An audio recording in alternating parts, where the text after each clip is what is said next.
Welcome everybody to the 2017 LCK Springcast here over at SPOTV. I am Brendan Valdez. With me is LS, and we're going to start the night with KT versus ROX. Not going to be the closest match we've ever had, that's for sure, but really it's just gonna, we're going to get to see how good KT is essentially and whether ROX can do the miracle win. Well, earlier on, in their last series against Kongdu Monsters, they actually managed to drop a game to Kongdu.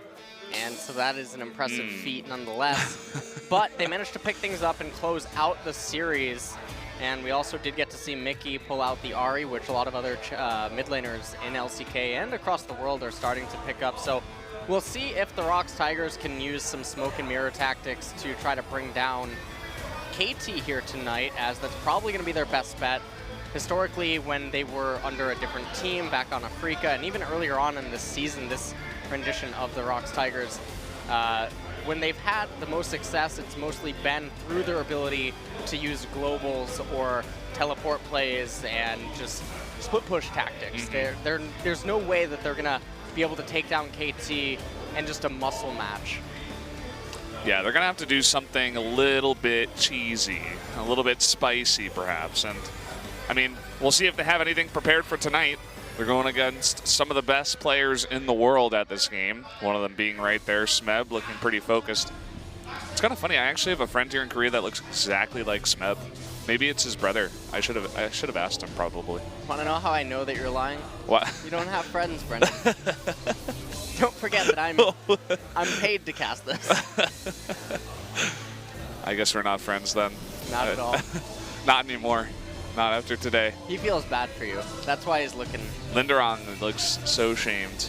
Yeah. And now Pawn. He always has the same emotion on his face every single time. And there's Mickey. And we are about to go into picks and bans. Yeah. Another fun thing about watching the ROX Tigers is seeing what kind of crazy carry champion Mickey will play and how many times he'll try to go 1v3. Whether or not he can pull it off. Either way, guys, we are going to start the ban and pick phase here. KT on the blue side to start. And there's the Malzahar hover, which has been very standard for blue side teams. Not wanting to give away the red side Malzahar. And speaking of red side, probably going to have a Varus ban, and there it is being highlighted. And KT now getting to dictate the pace of this pick ban phase, now highlighting the Ahri. So that's a target at Mickey. Yeah, taking that out very, very early. Just don't want to let him get his hands on it. As if I recall, he looked pretty good on that the last time he did play, so KT coming prepared today. Camille being banned away from Smeb. Mickey's shaking when that Jace got banned. Really unhappy about that one. He's cold. And we are on patch 7.4. LeBlanc being banned last by the ROX Tigers, and now KT highlighting the Rumble. They are going to lock it in. And so now if you're the ROX Tigers, you have to be wondering what you're gonna do here. Most likely we should just see AD carry jungle or support jungle, any of those variations. It would be very surprising to actually see ROX let KT have Graves. Well, Rengar also a pretty strong pick, but you've mentioned many times how the Rengar versus Graves matchup isn't the best, and well, looks like we might be having a top Rengar this game if they take Graves here as well. They do switch it to Gragas, so ROX doing a little bit of trolling here in the pick phase. And then they switch it to Lulu. Can't seem to make up their minds. And so I wonder if they're trying to mind game SK Telecom or KT right now into thinking that they can potentially flex the Rengar up to top lane.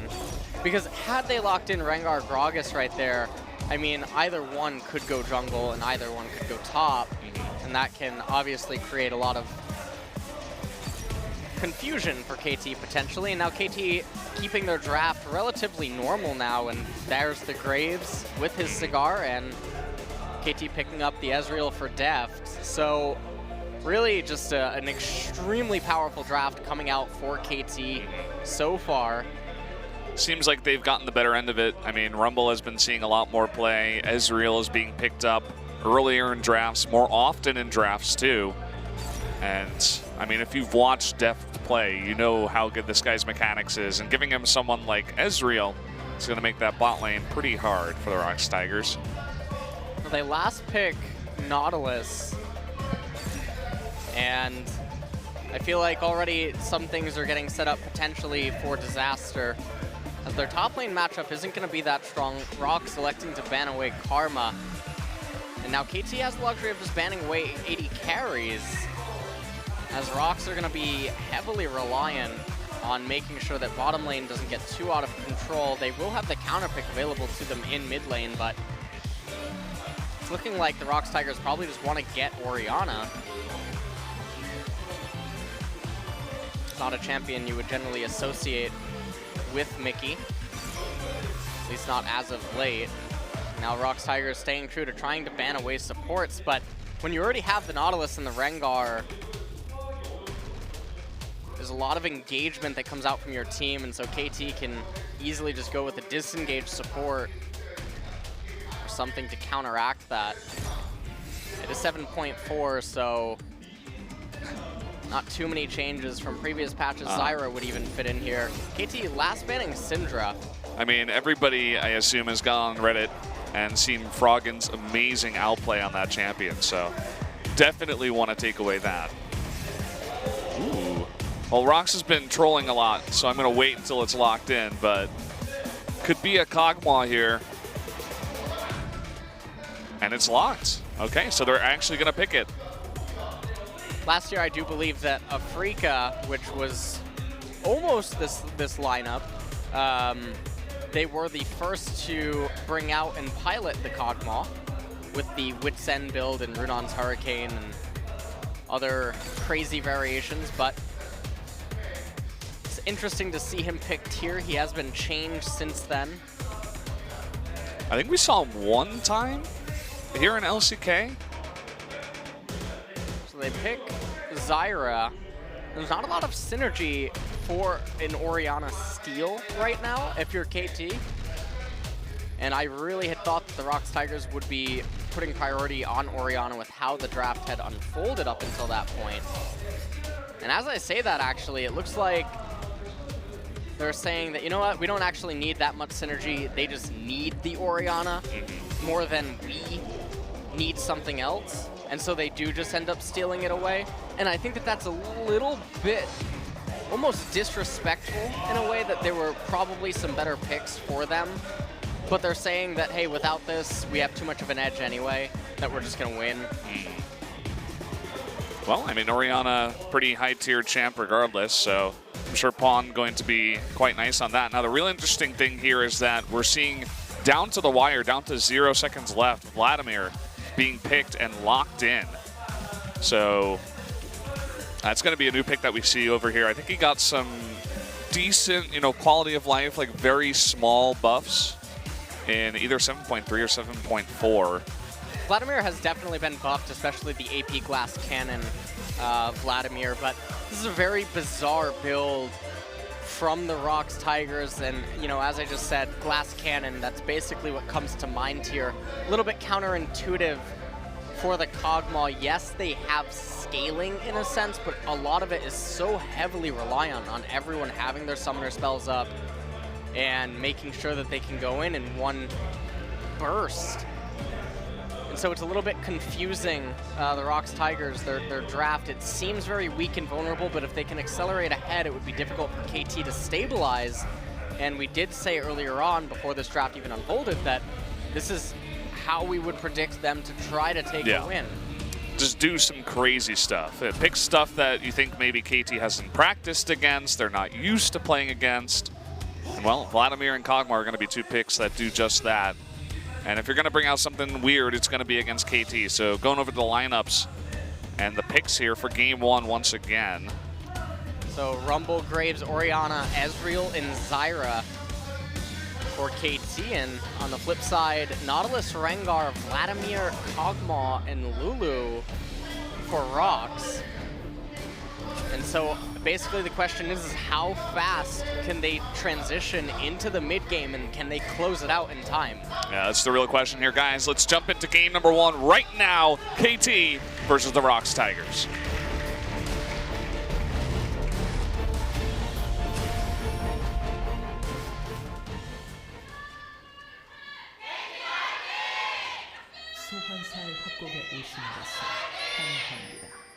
Definitely not as enthusiastic for the ROX Tigers. I saw one fangirl out in the audience that just mouthed the words. She didn't actually say it. I could tell. She's like trying to fit in with the ROX Tigers fans, but not quite putting in the effort. Gonna need some better effort here in game 2. Start things off, by the way, we're gonna have an Infernal Drake, which both of these teams are definitely going to want to pick up, so we can maybe expect some action. Don't know exactly why Mickey is just sitting there. If he gets hit again, it would actually cause him to be behind at the very start of laning. Oh, well, Pawn misses, actually. So he could have been potentially missing some HP. We noticed that neither team really looking for any early aggression. There's no invades happening, and we have scores starting at the Raptor camp, whereas Seonghwan also going to start at his Raptor camp. And Smeb walks right over a ward, is trying to peek in here at the red and put a ward down just to make sure that he can see, where exactly Seonghwan decides to go. But he was seen, so ROX should know that there should be a ward in there. And here we're just getting a peek at Pawn versus Mickey.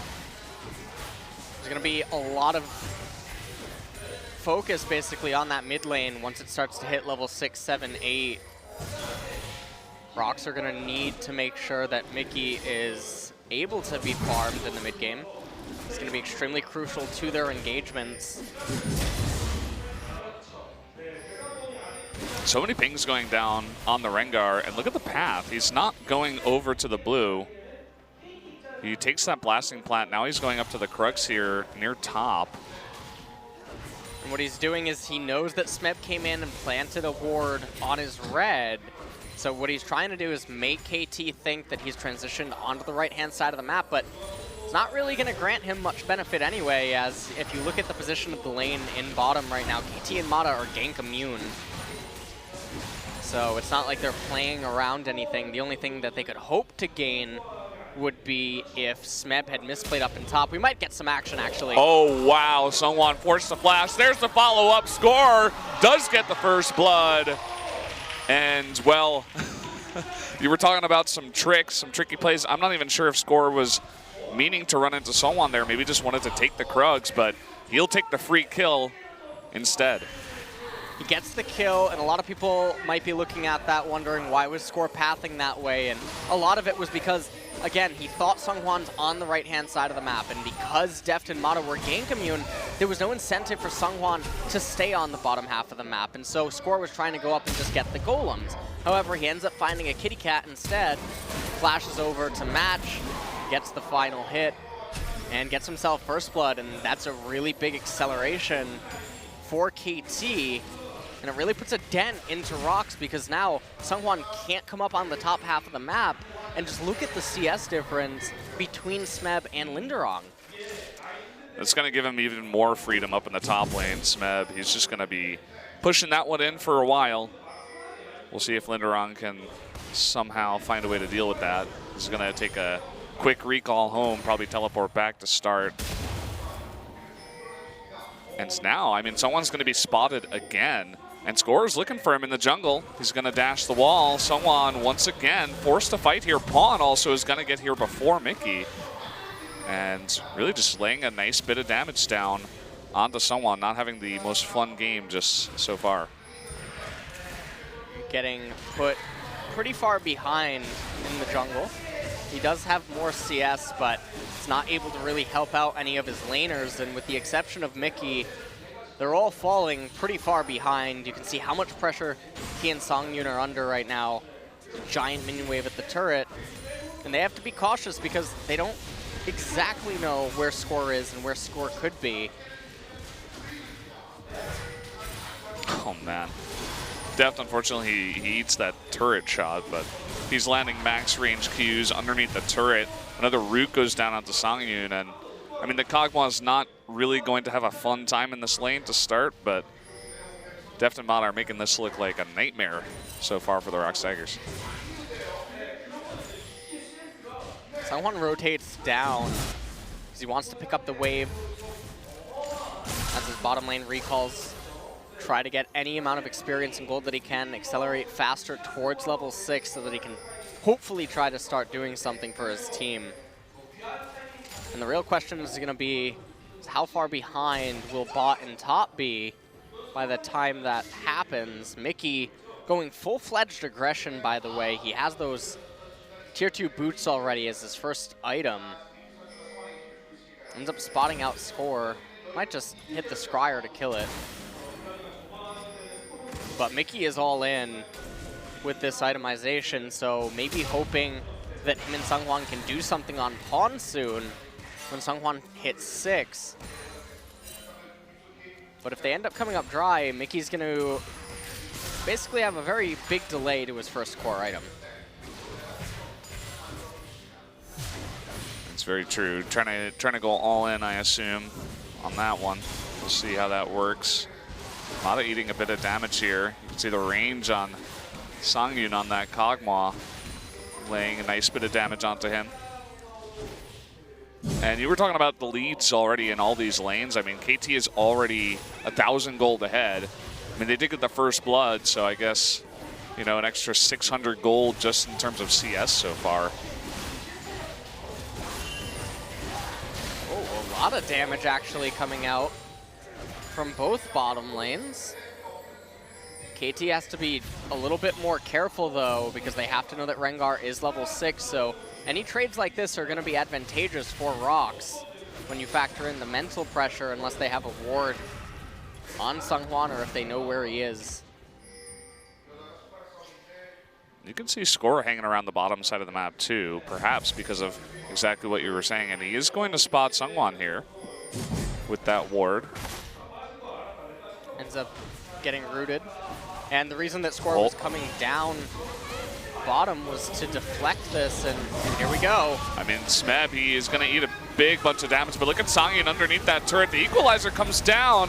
Not the best, but the ultimate there will come out. Smeb might pay for it with his life, is on the run, does go down to Songyun. It's going to be a 1-for-1 trade. 1-for-1 in the end. ROX are going to probably be pretty happy with that. Linderong able to recover a lot in the CS department, and honestly, that was just a very big mechanical mishap out of KT. Very peculiar to see them make that. Okay, speaking of mechanical failures. And look at this. Help but laugh. Now, Mata in a really awkward spot. They're going to try to turn on to Key, but actually, Deft doesn't really have enough mana here, but Score with the follow-up with the red buff will pick up the kill onto Seonghwan. Nice 1-for-1 for KT right there, getting that kill onto Score.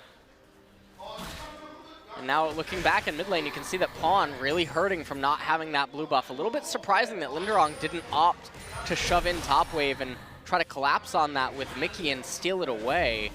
And we can take another look at this replay. So the teleport being channeled by Smeb, we've seen them make plays like this in the past, but you can see that the equalizer a little bit delayed and ends up whiffing entirely. And it was mostly the damage coming out of Mata, so very peculiar play by Smeb. And right now the gold score not as even as KT would like. Finally get that blue onto Pawn that you were talking about. Was not stolen away by the Tigers. And you can see that Nautilus has kind of caught up. Once he gets to that wave, he'll catch up a little bit more. He's had a lot of time alone up in top to just farm. While Deft content to just keep farming it out, he has that call. Not opting for the Monomune first. He's just gonna go straight into Trinity Force. Good word here is going to spot score on the Raptors. And interesting timing. Looks like Vlad is not going to pick up the blue, just going to keep that on Seonghwan. Doesn't really need that cooldown reduction for himself. It would be a lot better if Seonghwan has it for his combos and also if he casts his ultimate. So, yeah. You can see that bot dirt is getting pretty low. Already just the pressure that Ezreal Zyra lane has put on to the Kog'Maw Lulu is beginning to show. Obviously that bot dive helped out a little bit. Oh, we see coming on in is Seonghwan with the double buff. There comes the shockwave and the flash away. Pawn will live. Nice outplay by Pawn right there. Ends up getting Mickey's flash. He does have to expend both of his summoners though, but it's still a victory nonetheless because that ultimate on Seonghwan is so valuable to his team, and this probably means that KT is going to possibly get first blood turret. Score looking for a kill. Not going to find it. Yeah, a lot of pings going down, just showing that he was rotating on up, so. He's just going to go for the Infernal Drake. There's zero vision around here. Even a control ward around the dragon by KT, so. Especially with the damage that Seonghwan had taken, it doesn't seem like ROX, even if they knew that they could go into that dragon. So they're going to get the first blood turret and the Infernal Drake. Really, really nice pickups by KT. And ROX probably didn't have much of an idea that Score was going to be taking that, and even if they did, they wouldn't really have much of a say. They could have used Linderong maybe to teleport down, but without Mickey having his flash available on him, even if he were to run to the pit, if a team fight were to take place, that's obviously not ideal. And then on top of that, Seonghwan not having his ultimate available to him wouldn't really have a way of getting onto Score if he just went onto the other side of the dragon pit. I don't think Linderong knows he's on a ward right now, and you could see both Score and Mata rotating up to top. We actually have Key rotating top at the same time, so this could get a little bit messy as Seonghwan is heading top as well. And here we go. He's going to engage onto Smed, but there are three members of KT here. Linderong pretty tanky, actually missing the root there. No knock-up either. Seonghwan and Key do rotate up, so no kill there for KT. Really dangerous by Linderong. He clearly did not know he was on top of a ward. Things could have gotten pretty disastrous up in top lane. ROX could have potentially been losing their top tier 1 turret right now. And all the meanwhile, Deft is opting to stay in bottom. He actually did pick up the Monomune now. And he's continuing to just farm it out. A little bit surprising that he hasn't rotated into mid sooner to try to just pressure Mickey off or even swapped out with top lane.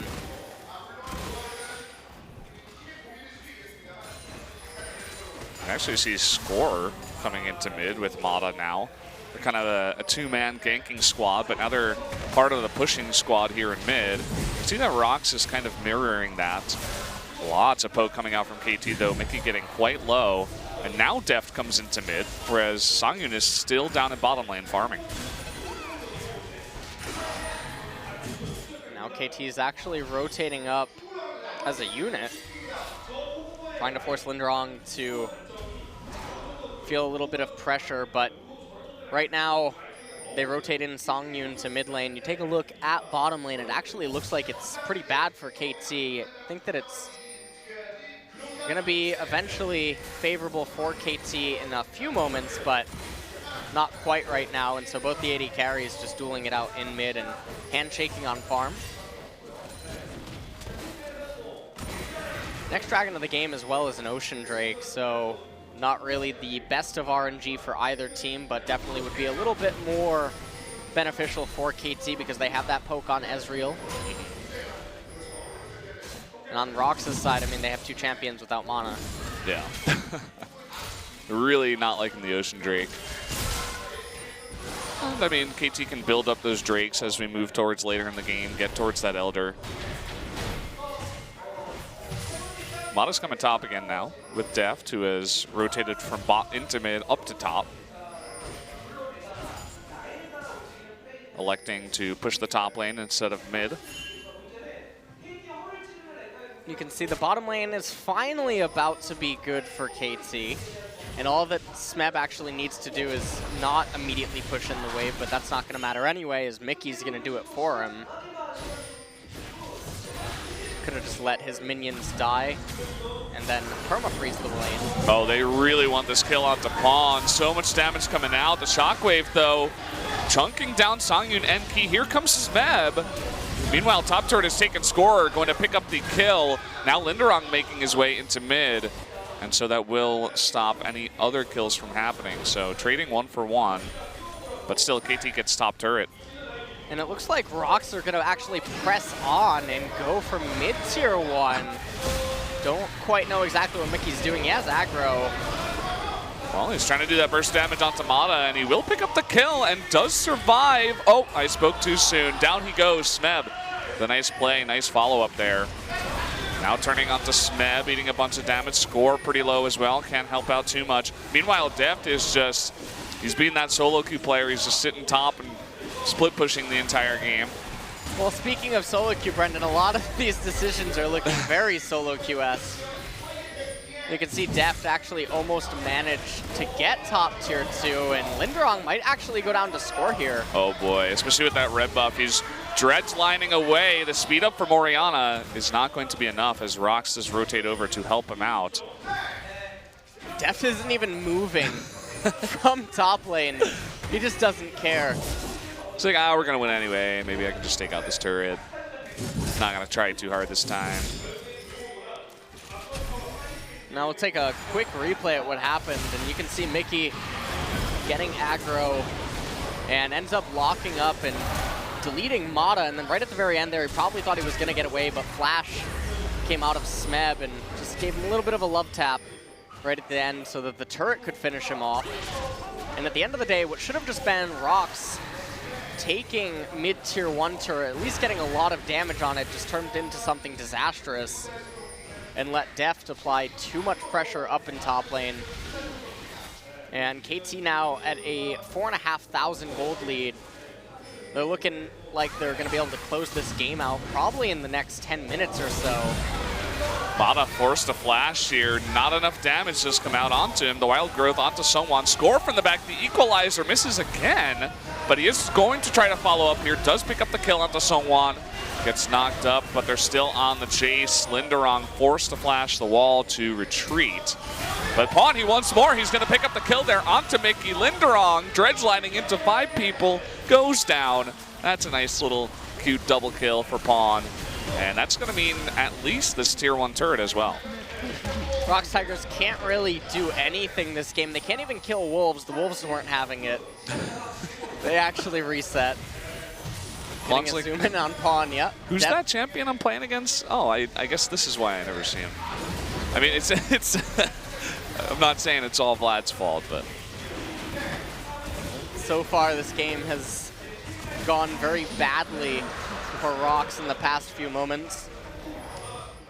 And the next team fight might just be game-ending, as Baron's going to be on the field in less than a minute and a half. Black Cleaver now completed 4 score, but before we talk about that, we'll take a quick look at the replay. So they almost end up getting Mata, but not quite. Heal came out of Deft, and saw Sungwon actually smited for the HP. Smeb, with not the best equalizer we've ever seen, enters into the fight, applies a lot of damage onto Mickey.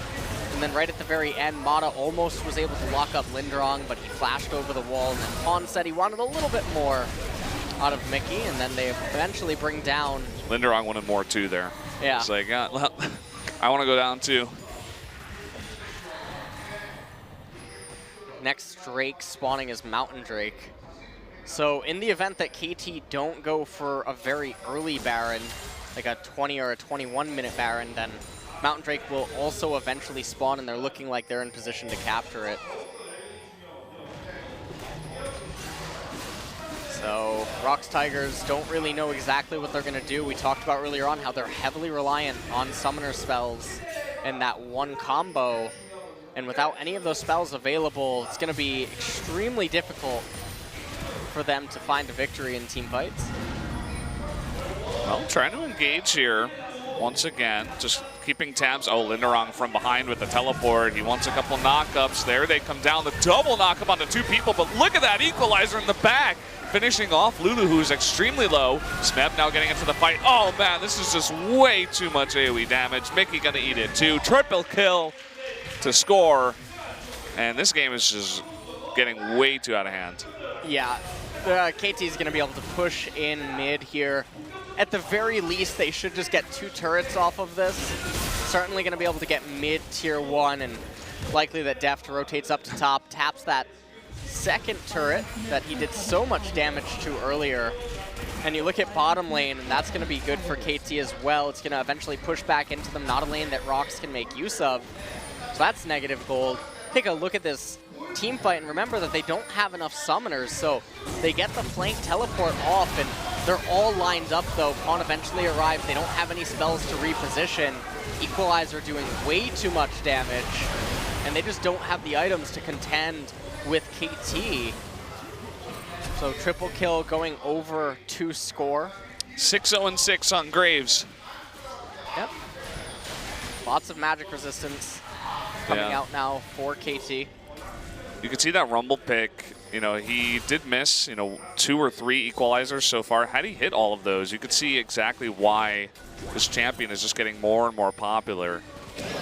And hold that thought, Songyun is just way out of position, gonna go down. Score not holding back, giving him everything he's got. Now goes up to 7-0-6. He has 100% kill participation. Wow. In this game. So you know what I'm thinking? I'm thinking that Mata gets the MVP. Deft, man, he's taken out the most turrets. He gets the split pusher award. Well, ROX Tigers looking like they want to be clumped for an equalizer. They're thinking that's a great idea. That's what they're looking for here. They're all going to get knocked up and score from behind. He's like, remember me? I'm your worst nightmare. And poor Mickey, man, he is just not long for this world. A double kill for Graves, and that's going to be an easy Baron pickup for KT. I don't even know what it was that I just watched, Brendan. I have no idea what was going on. It ended so soon. I mean, it's like it never even happened. Well, the ROX Tigers were saying to themselves, you know what? They have a lot of combo potential, especially in condensed areas, so let's just give them that right now. That was great. That was fantastic. Very intense is Mata, even in a game where they're this far ahead. I mean, it's 14,000 gold lead. They have Baron now. They have a 9-0-6 Graves. Mata's like, no, I gotta farm these Raptors. Let's take a look at the replay once again. So you can see that I don't know what they're thinking. Sure, you can lock up Mata. You're never going to win the extended team fight. Even if they were to kill Mata right there, it doesn't mean anything. So I don't know exactly what they're thinking at this point. It's almost like desperation. Logically, it's not a good idea, but they're just like, oh, maybe we can get a pick. And then everybody dies. KT, good positioning too, just making sure that they're around. They had a good idea of where ROX was on the map, so even Score flanking from behind, giving Key no escape potential. And at this point, if you're the ROX Tigers, you have to ask yourselves, well, what do we do to come back and win? And honestly, I'm not quite sure if there's actually anything that could happen, barring one of the KT members going into a coma. Well, even then, man, as long as it's not 4v5, Score. Yeah. 4v5. If it's Score, then maybe we have a problem. I think that the gold deficit is actually just too big. It would take KT having a... It would actually take like a perfect scenario from ROX and a worst case scenario from KT mechanically wise for them to lose a fight at this point. Songyun forced to flash the Shockwave and almost dies anyway. And so right now, if you're the ROX Tigers, you can do something that coaches back in StarCraft used to talk about very often, which is you just stall out the game as long as possible, and you just start talking to yourselves about what you're going to do in the next game. Should we pick this comp again? Maybe we should not clump up as many times as we have in this game. Just try to wear your opponents out, because they still have to keep playing, right? They have to keep going, and well, talking about keep going, Yeah, they're going on in. Big redemption onto the ROX members, but it's just not going to matter. Too much damage coming out here. Mickey can't stay in the fight for more than 2 seconds. Songyun, yeah, he's going to go down too, and that just might be the game right away. I mean, this is going to be a extremely quick game one. Looks like it certainly will be. Third inhibitor falls, Nexus turret falls. There's no way that Mickey and Key are going to be able to defend against this. Paul looks like he's playing solitaire. He's like not even trying. Score with a big, big smile on his face, trying to, you know, rack up that KDA. So that's going to be it. They take the Nexus. Game one, very one-sided, goes to KT. 21K gold lead at 25 minutes to end off game number one. Nice. And when you're looking at it and you're wondering, well, what can ROX do in game number two? The type of team comp that they drafted for this game was the type that we assumed that they would try to bring to the table in order to bring down KT. And so they're going to have to go back to their box of creativity and see what else they have, because it would be disastrous if they try to fight KT in a straight up just meta versus meta. You can see just looks of like shock and just not really understanding, you know, what's going on. Deft always looks angry lately. Maybe that's why he doesn't fight with his team. He's like, nah, F you guys, I'm going top lane. You guys can fight without me. I'll just true shot barrage from top. One last replay here. You can see that the combo that came out of KT was just way too strong, and Mickey, you can see, basically does no damage to KT anyway. And then at this point, this is just KT styling on ROX, just looking for some extra kills. They knew that they had the inhibitor. They had the Baron minions. It was basically lights out. Now we're just looking at Mata, and I mean, if you're KT, you're super comfortable going into game number two. You can just continue to do what you do, but the burden's on ROX to come up with something. So we are about to head to the analyst desk in a second, and then we'll be back with game number two. Curious to see what they have to say about that game. So guys, we are gonna go to that aforementioned analyst desk, and we'll see you guys in a couple minutes on the desk.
Welcome back, guys. We're here at the analyst desk. It's me, Valdez, with Binu, joining to help out with the translation.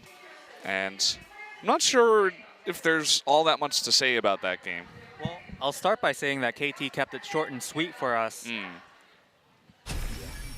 Probably one of the fastest games I've ever seen down here in the Nexon Arena this season, but let's take a look at the result. 20K goal lead for KT and a very, again, fast win by 25 minutes and 40 seconds. Do you think Score is going to pick up the MVP after getting 100% kill participation? I believe that the sky is blue, so yes. Yeah, okay. Yes. There you go. Of course, the 20K gold lead, very impressive, but I feel like ROX Tigers sometimes snowballing against themselves. You know, flashing in to land a Lulu ultimate on a Rengar, or jumping onto support. When you're that far behind, well, only makes it easier for KT, so no wonder that the damage graph is so one-sided here. Yeah, pretty much, well, not pretty much. Nobody on ROX did any damage, essentially, in that game.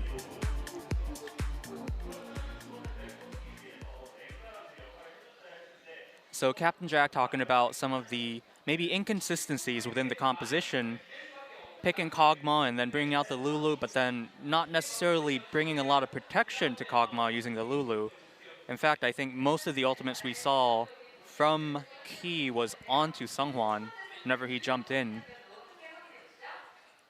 And if you're a ROX Tigers fan, and of course by extension a last year's Afrika Freaks fan, you might have been really excited to see the Vladimir come out of Mickey and the Kog'Maw from Songyun as well, right? These are huge throwback picks for this, you know, roster, but I think the lesson we learned here today is throw back too hard and you're just throwing. Yeah. They've gone too far.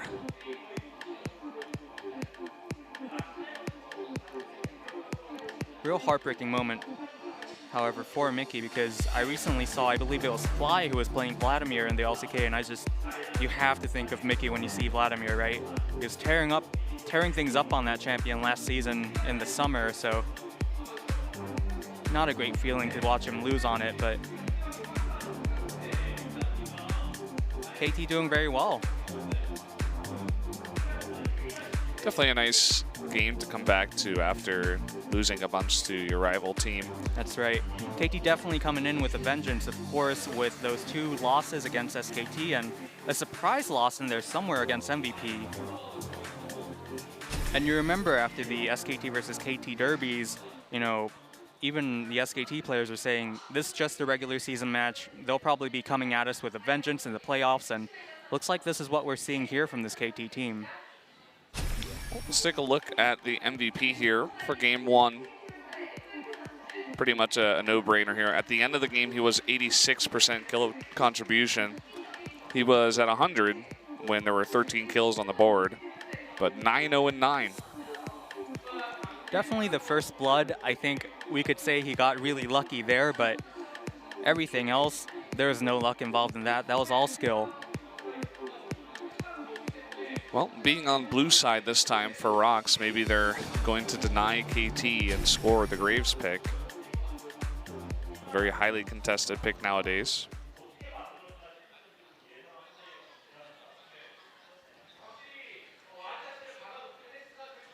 So just final points from the analyst desk saying that they were really impressed with Score's ability to, again, take that early lead, but then transition it into influence all over the map.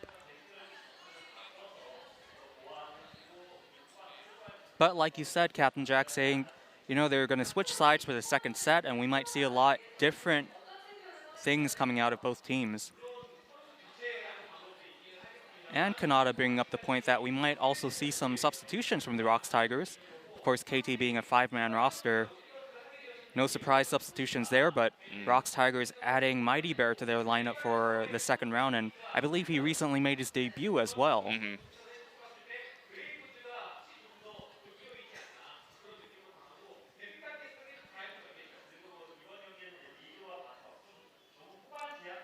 Of course, speaking more about these surprise attempts by the ROX Tigers, the mid Vladimir and the bottom lane Kog'Maw not doing well from the laning phase and onward. Now, if we are expecting some substitutions, now would be the time with only 3 minutes left on this segment.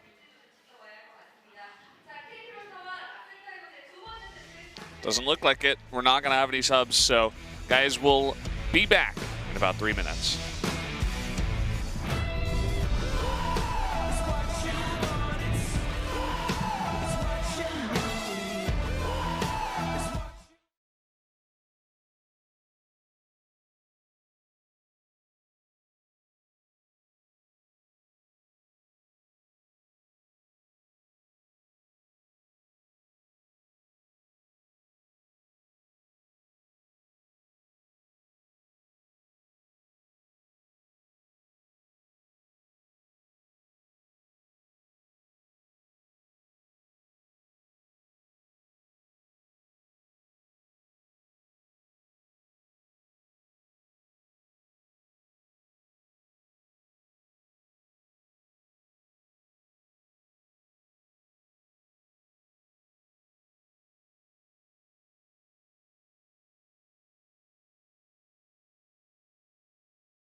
Welcome back, everybody, to the Nexen Arena. We're here, me, Valdez, and LS, for the broadcast of KT versus the ROX Tigers.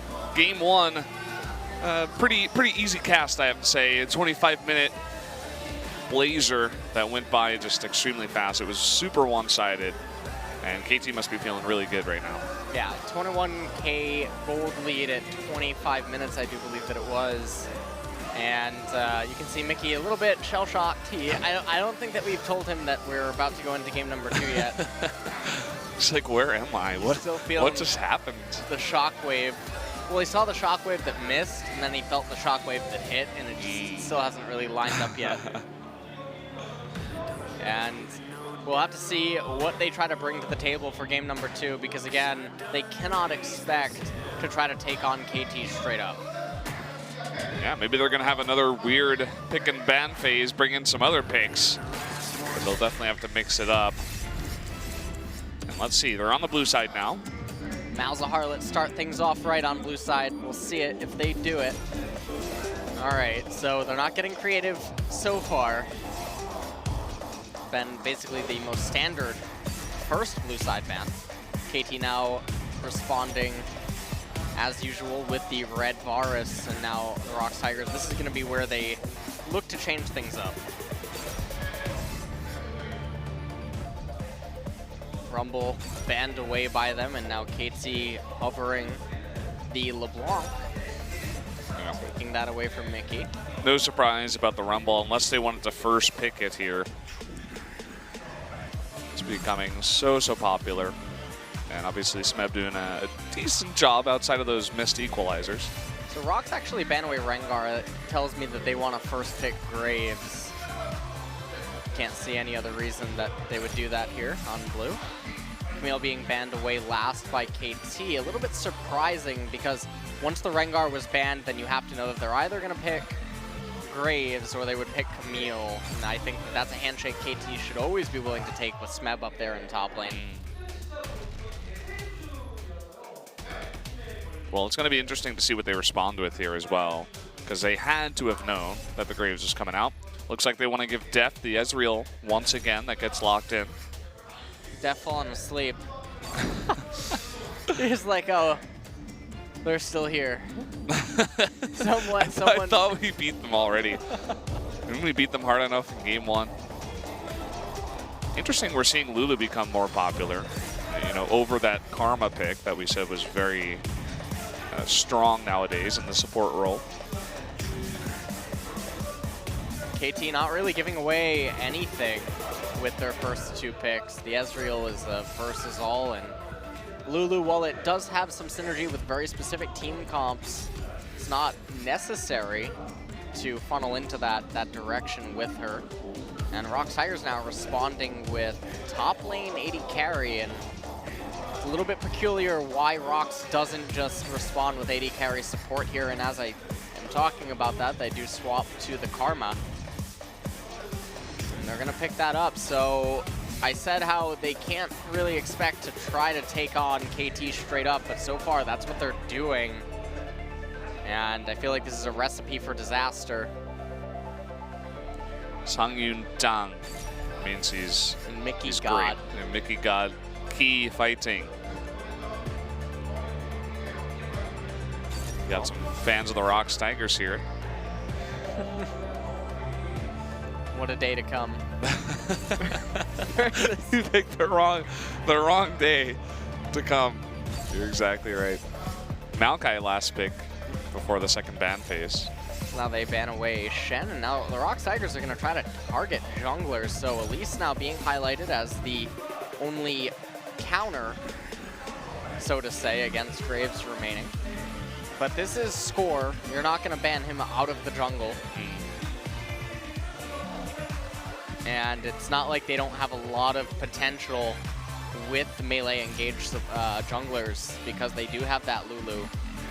KT now highlighting the Ahri. A little bit peculiar. I feel like they should just want to give the ROX Tigers the Ahri as their team composition at that point would be way too no-themed and be tunneled into a pick comp. ROX now highlighting the Orianna though, because they already do have the Maokai, KT does, so has lots of synergy there, especially with the Lulu. And KT, you know what? I think that they're deciding that they're not going to mess around. Yeah, they've had enough of this. They want to catch that early train home. Oh, no, never last mind. second swap. The coach said, hold on, take a look at this. He saw the Froggen clip. He said, now imagine if you can actually hit the spells leading up to this. What that champion can do, but last second they actually just elect to pick the Gragas, and so what they want is for Pawn to guarantee that he gets the matchup that he wants. And this is why I said you can't really ban Score away. We have seen in recent weeks that Gragas is capable of being played in the jungle. Well, what is going to be that mid-blind pick here for ROX? Picks up the Nautilus. Orianna is banned, so looks like Rise will be the choice. Very standard, straight-up team composition coming out of ROX Tigers. And this is not normally how I would associate them being able to take on KT. And instantly what goes through my head actually is like watching FlyQuest and NALCS earlier on today. Pick a standard composition and you're going up against KT. I mean, in every single role, you have to be expecting that it's not going to be the easiest time mechanically or during laning phase. So it'll be surprising. They do have some gears available with that Rise, though. Some cute plays that they can make with his ultimate and go into those smoke and mirror tactics that we've talked about and try to out-rotate KT with shot calling, but that's going to be really hard to do against the likes of Mata. Simebu fighting. And that is the Maokai. I wonder if she actually drew that quickly. after he locked in the Maokai. He picks Maokai and she's like, hold on. Just get me a pen. I got this. 5-second perfect drawing. She's like, I'll try to draw this quicker than you win game 2, Smeb. And so, one last look at the team compositions in a second, but Pawn on that Zed pick, lots of potential for an explosion in mid, especially with that Gragas. Much easier to coordinate ganks for KT in both respects. Blue side Graves not going to have the best of times trying to gank up in top lane. Although Nautilus will get to have a say on how the top lane goes. He should have initiative up there. But meanwhile, in bottom lane, that Ashe Karma, depending on how deft and Mata play out the lane, it's also going to be very difficult for Seonghwan to find any activity down in bottom. So Seonghwan should probably be looking to just play a power farming style and counter and match gank score at every single step. Well, here we go. Final look at the matchup there. We're going to jump into game number 2 of KT versus ROX right now.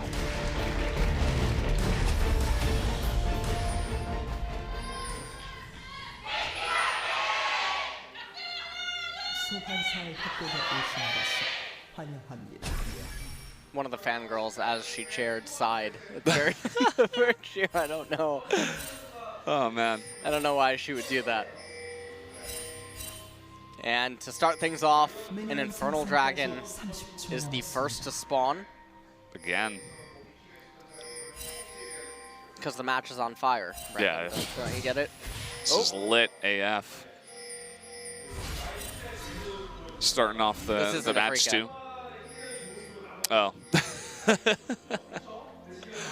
Took me a little bit to get that one.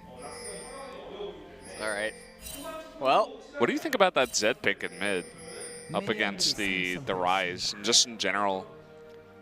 Well, it's interesting because the Zed pick doesn't really make much sense. If we were to flip the teams and say that this was SKT, I feel like the Zed pick would get punished a lot harder for being picked up for Pawn. In the later stages, though, it's going to be very easy for Linderong to match the Zed in bottom lane and then enable Mickey to continue scaling because it is a red side Zed. Having a little bit of a skirmish here over the Wraiths. The fight over the Raptors, and it looks like Linderong picked up the big Raptor. Now Score is level 1. He's not even level 2 for that red. Don't exactly quite know what is happening with all these mini trades happening across the map. Linderong's going to have quite a CS lead over Smeb. Some animal abuse up there as he hits the cat. Poor cat. Pawn taking a lot of poke here early on. It's the double shuriken. Trades back a little bit. Level 2 hit down in bottom first for the ROX Tigers. Here comes Seonghwan. You could see there were a couple of wards that they put down early on, so they know that Score is on the right side of the map and that he didn't take his red. So Score, or rather Seonghwan, just going to walk on up, take it. Mickey trading really hard against Pawn, but misstepped ever so slightly and took a turret shot. So interestingly enough, the ROX Tigers have actually started off this game fantastically. And that's actually disastrous for KT because of that Zed pick. And I was saying earlier that red side Zed, not as good as a blue side Zed. In the later stages of the game, he really only has the option to split push from bottom lane. And that's going to be extremely difficult against the likes of Rise and Nautilus, at least in the mid transition. In the later stages, once he has 5-6 items, it gets a little bit different, but definitely going to be hard-pressed to find leads early on with how the early game started out. Score is set pretty far behind, and you can see it's going to be very difficult for him to do anything to assist Pawn early on. And meanwhile, up in top lane, he doesn't really have a clear window against Smeb, and meanwhile, Seonghwan's reading everything perfectly and just power farming as he needs to be. Ooh, nice play there by Daft. Needs a bit of follow-up damage. But turns a not-so-good situation into a pretty good one. Misses his Q there.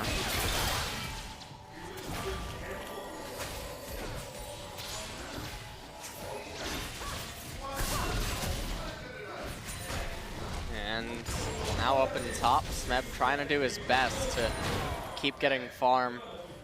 He is behind quite a lot. Yeah, really rough spot. And you can see that score looks like he wants to potentially move up top.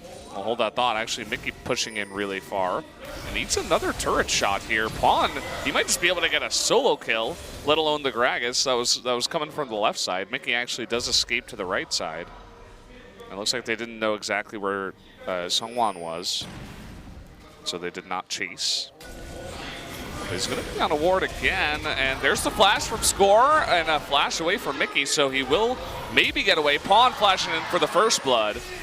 Now trading a bit with Seongwan, and it looks like he will go down as well. So trading the 1-for-1, but KT does pick up first blood. Nice pickup of first blood for KT, but still a little bit bizarre to watch the mechanical failures keep happening.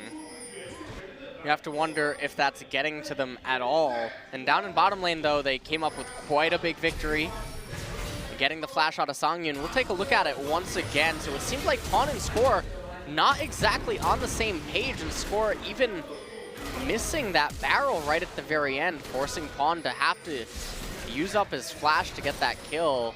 Seongwan eventually brought Pawn down, but not the cleanest pickup for KT. And then shortly after that, obviously we got to see Songyun flash away in bottom. So now bottom line is actually stabilized in favor of KT. I love how calm Pawn looks when he plays this game. As you said before, he like has the same expression on his face at all times, regardless of what's happening.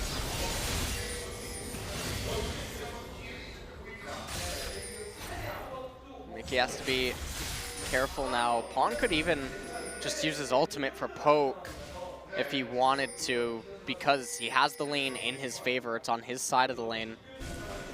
And you can see that Mickey's in a very uncomfortable spot. He's recalling right now, but now they're making the decision actually to go on to Score.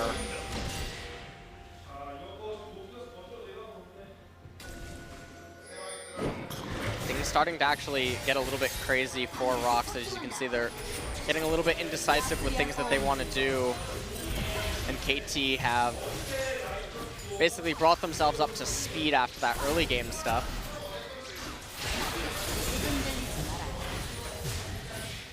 You were talking about that bot lane Deft. Once again, having a pretty good time. That Ezreal pick seems to be working out for him so far. Both of these games. Blue going to be picked up here by Mickey. Will make that mid lane even more annoying. Wow, 1 HP. Speaking of annoying. I hate this matchup. I was talking to you about this one, the Maokai versus Nautilus. And, I mean, Nautilus was super far ahead in the beginning of this game, too. So it must be even harder for Smeb up there. He's just trying to stay alive, essentially. It's basically all he can hope to do. Fortunately for Smeb, though, he's going to be able to itemize into a pretty big amount of MR early on because of that rise. Even the Karma, in addition to the Nautilus. Yes, the Graves is going to hurt, but not going to be the end of the world. You can definitely just pick up Ninja Tabby because of the Ashe and the Graves, and that'll just do wonders early on against him.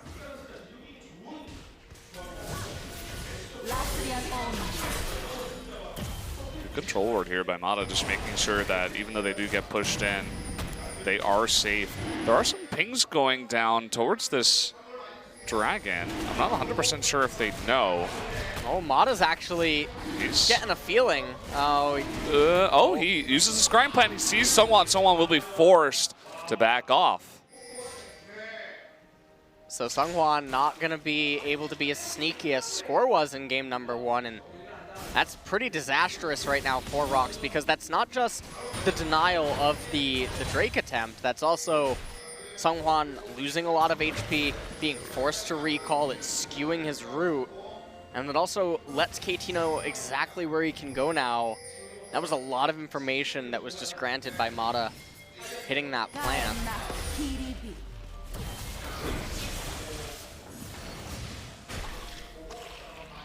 Linderong making his way towards mid. Thinking about it, he's level 8 now. Has his ultimate available. You can see Key was also rotating a little bit. They had good eyes on where Score was. And look at this, he's gonna try again.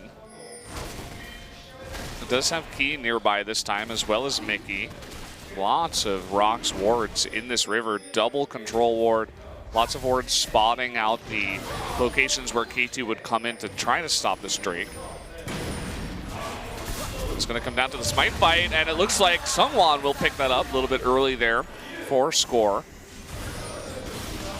Meanwhile, having a bit of a trade here in mid, missing those shurikens. Does end up being slightly advantageous for Mickey. A little bit interesting right now, Mickey, despite the deficit actually in terms of items, managing to wiggle his way ahead of Pawn, even was able to get the Hex Drinker on cooldown.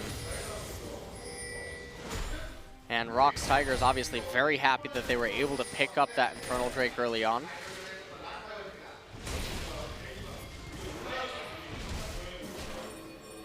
So right now, KT, they're basically just hoping to get into the mid game, and once Maokai has his first item and Deft has his first item, who looks like it's going to be the Monomune, they recognize that they need to have an explosive mid game transition. And they're going to be looking for team fights around that point before ROX can scale up a little bit more. But the problem is the clock with the Zed. Score might just die. Okay, yeah, it gets rooted there, and with the follow-up and all that Graves damage, didn't even have to use collateral damage. And a really nice play there, just locking him up, getting that kill.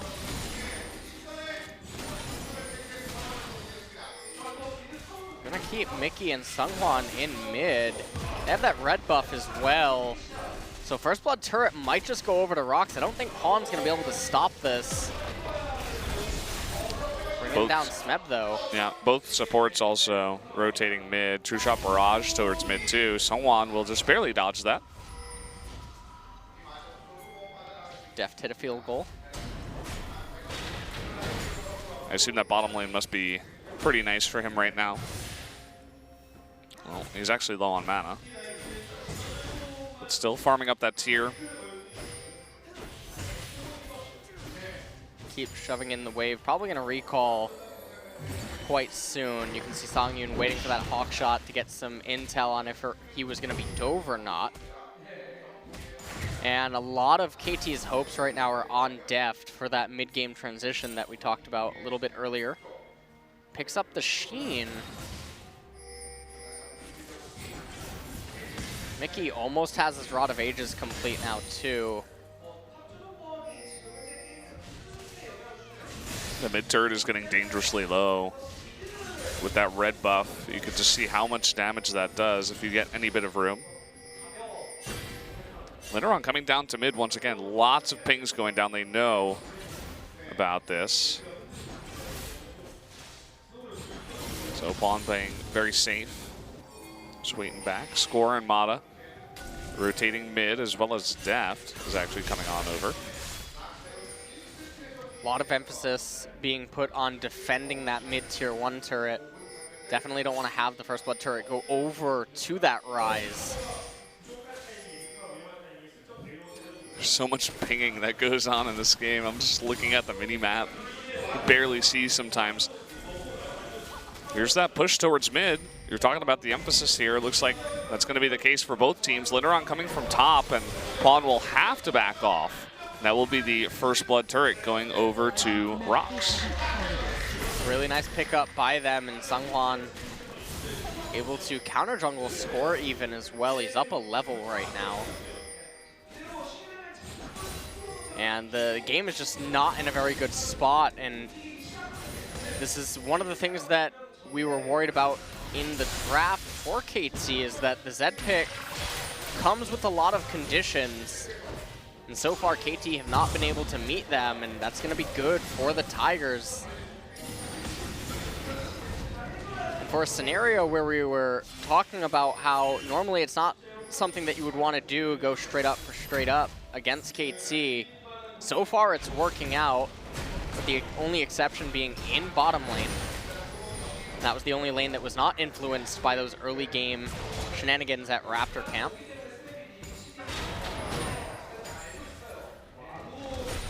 Yeah, so as you said, lots of just reliance here on the Ezreal on Deft to carry a bit in this game. He's done it before.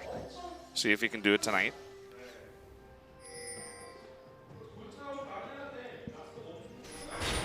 You can see that Maokai up in the top lane too is not all that far behind Linderong anymore. He's kind of caught up, only 10 CS behind. Come on though, look at that damage coming out of Sowan.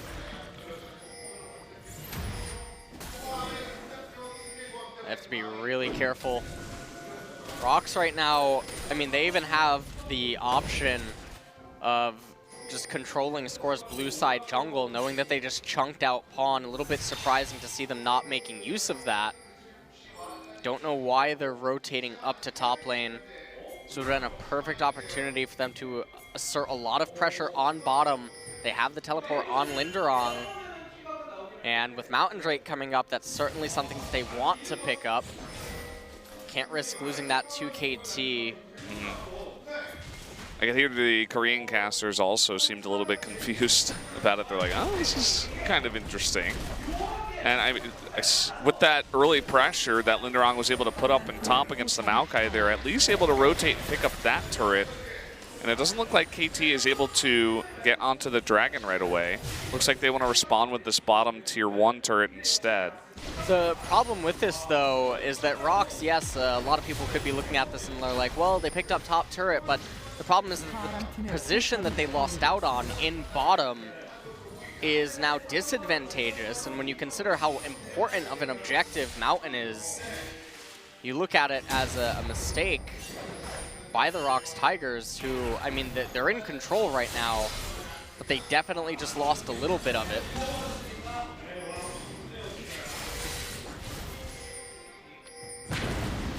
It looks like they're going to start this Drake anyway. Scorer's hanging around, being annoying, threatening that smite. Here comes the teleport in from Smeb. He's forced to cancel it, but he does push them back. But you can see Linderong is already here, so they're going to be forced to give this away to the ROX Tigers. And winning the teleport out of Smeb as well, and it's a really big victory. KT a little bit too slow to react to the vision control around the Dragon. And now the ROX Tigers are in a fantastic spot here in game number 2. They have everything going their way. Zed's itemization path has been significantly stunted. Yeah, he hasn't really been a huge part of this game either. He's just kind of been farming mid, not putting out all that much pressure. Only just barely keeping up to Mickey after having a rough early game against that Ryze.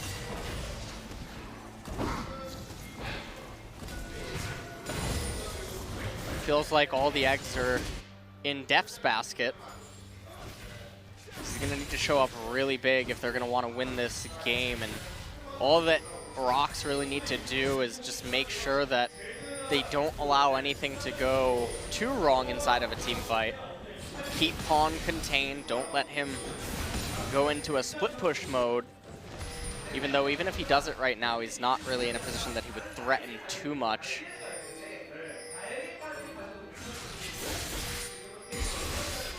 And if you're the ROX Tigers, as long as you can make it to 3 items or so, you're gonna be, it's gonna have some smooth sailing from that point on. And I don't know what KT are gonna look to do or how they can look to force a team fight, because Dragon's not coming up anytime soon. And unless ROX make a disastrous Baron call decision, I don't think any team fight should unfold. Well, as you say that, that was the one thing I was thinking about as well, where it's like, you were talking about earlier, if SKT was on the other side, they could really find a way to punish, you know, the Zed pick and, you know, just the team composition of KT. I'll hold that thought. Pawn's going real deep onto Seungwon. Doesn't even do all that much damage, but they find Mickey in the front. He is extremely low. He does just barely go down. This is what we were talking about. ROX Tigers, a couple of members getting caught out now. Really nice slow there from Mata. That's going to pick them up the second kill, and a double kill for Deft as well. Talk about more eggs in the basket. Deft is going to be pretty nicely fed. And they know that Linderong doesn't have TP, and so the game just completely flipped on its head. ROX Tigers, they had one job, Brendan. Yeah, I mean, this is what I was talking about. I was worried about this. You know, one mistake. You know, the ROX Tigers, they were ahead, but one mistake, and they could easily throw this one back into KT's hands. And, you know, Linderong picks up the turret, but that's going to be Baron given to everyone on KT. And now they take the lead in gold. They're ahead in gold. They have the Baron buff. Take a look at this one more time. So you can see that Seungwon completely out of position, don't really know what he was doing, and then Mickey ends up like getting locked up completely. And Deft, I mean, he's the wrong person to be giving the kills. He ends up finding himself a double kill right here, and without that teleport, Linderong was nowhere nearby to try to offer anything to stop the Baron alongside Songyun. I mean, Mickey on the rise, he essentially just walked up to the Gragas that had flash. He's like, I beg you to stun combo me with the barrel, and, you know, he just got knocked into all 5 KT members, and he was essentially a non-factor in the entire fight because he died so early. And then the rest of the team was, you know, trying to follow up, and they go down too. At least one of them does, and then that just gives away that Baron. So, a couple of mistakes, and immediately this game is flipped around. And KT now, they're looking to make use of Pawn with the Baron buff. Gonna have him get top tier 1 turret, and this is a turret that ROX should have never had to have given away. Now they're gonna lose it. It's gonna extend the gold lead more in KT's favor. Next Dragon of the game, which coming up in less than 2 minutes, is Mountain as well. Likely going to go over to KT as well.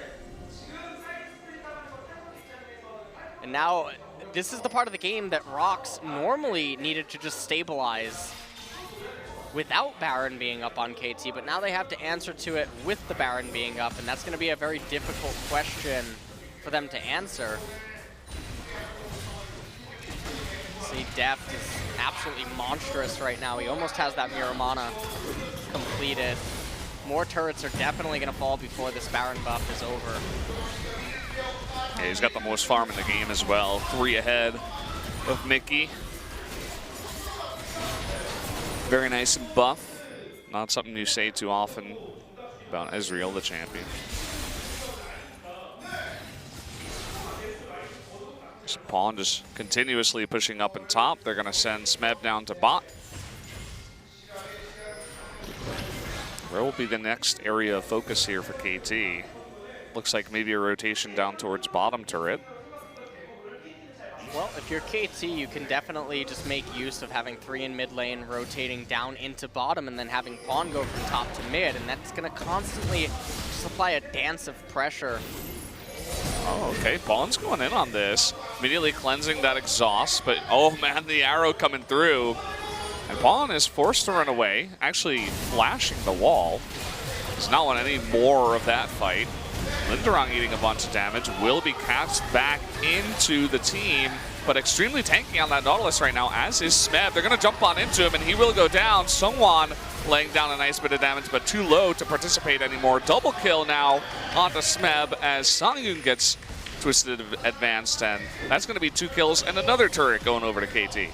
The problem for ROX right there is even with their turret, without Mickey's rise, it's just not enough for them to win a team fight. Now the Baron does dissipate, but it might come at the cost of their bottom inhibitor turret. Mickey has arrived right now, and they're going to be able to keep the turret alive. Big victory right there. Smeb used that twisted advance. So clutch, he was about to get Rune Prison. by Mickey, and he certainly would have gone down if he did. Now KT should turn their attention to the mountain, but they might have actually invested way too much and just be forced to give this over to ROX, and so that's a nice victory for them. You can tell that KT really wanted that bottom turret. And as you were saying, extremely clutch for ROX that they keep it alive. And may have been a bit of a mistake. Double Dragon, or rather double Mountain Drake over to the ROX Tigers. Really nice for them to pick up. Certainly will help if they win a team fight against KT. You're going to be able to blitz down turrets extremely quickly, and that's what they really need to do. And with the Rise ultimate available, they could even shred 2 different lanes at once, depending on how the minion lanes or minion waves look. Don't know what Pawn is actually doing right now. I mean, Pawn's basically a non-factor in this game. His only job is to try to taunt Mickey into coming to fight him. Because if he can get Mickey away from his team, that's a victory, as Rise is so much more valuable than Zed is. Yeah, kind of just being pesky, but he actually does pick up that blue buff, funnily enough. Big difference in the gold there, almost 4,000 extra to KT during the Baron.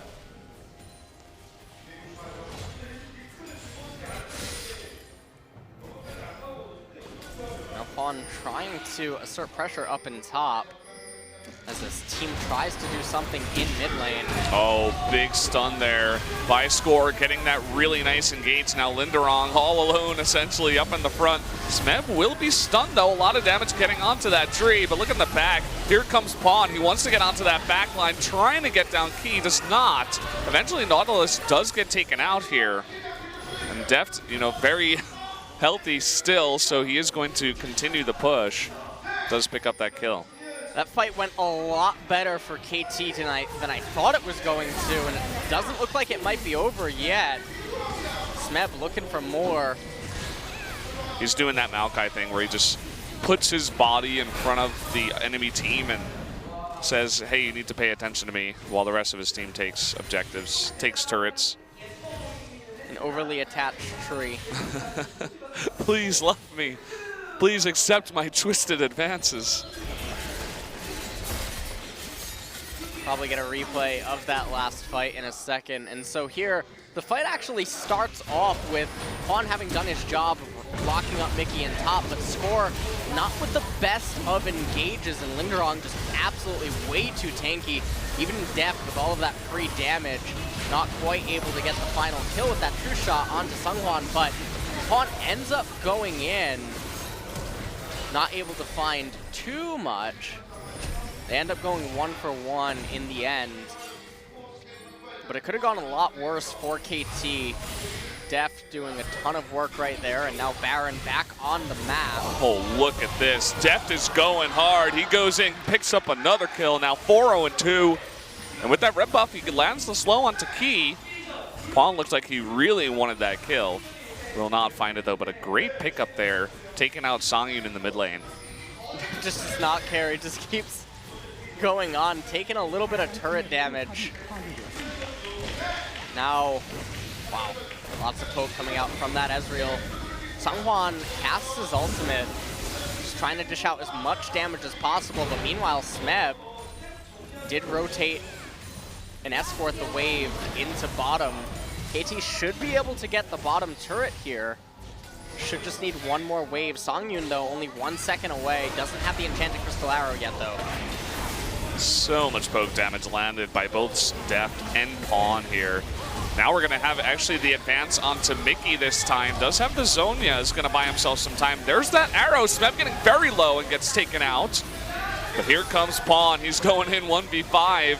He might actually be taken out. He does get Dredge Line. Picks up that kill, though. Oh, man, he's actually going to survive somehow, some way. Gets out of here. Meanwhile, there's no one to deal with Deft. Picks up that kill with the Shuriken somehow.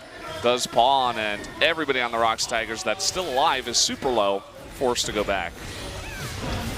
I have no idea how Pawn just lived throughout all of that. and it ends up resulting in KT getting an inhibitor. They're going to get the recall off. Pawn running up to top lane. You see, he didn't even bother with getting all of his HP as the turret looked like it was going to fall. He's able to get up here and pick this up.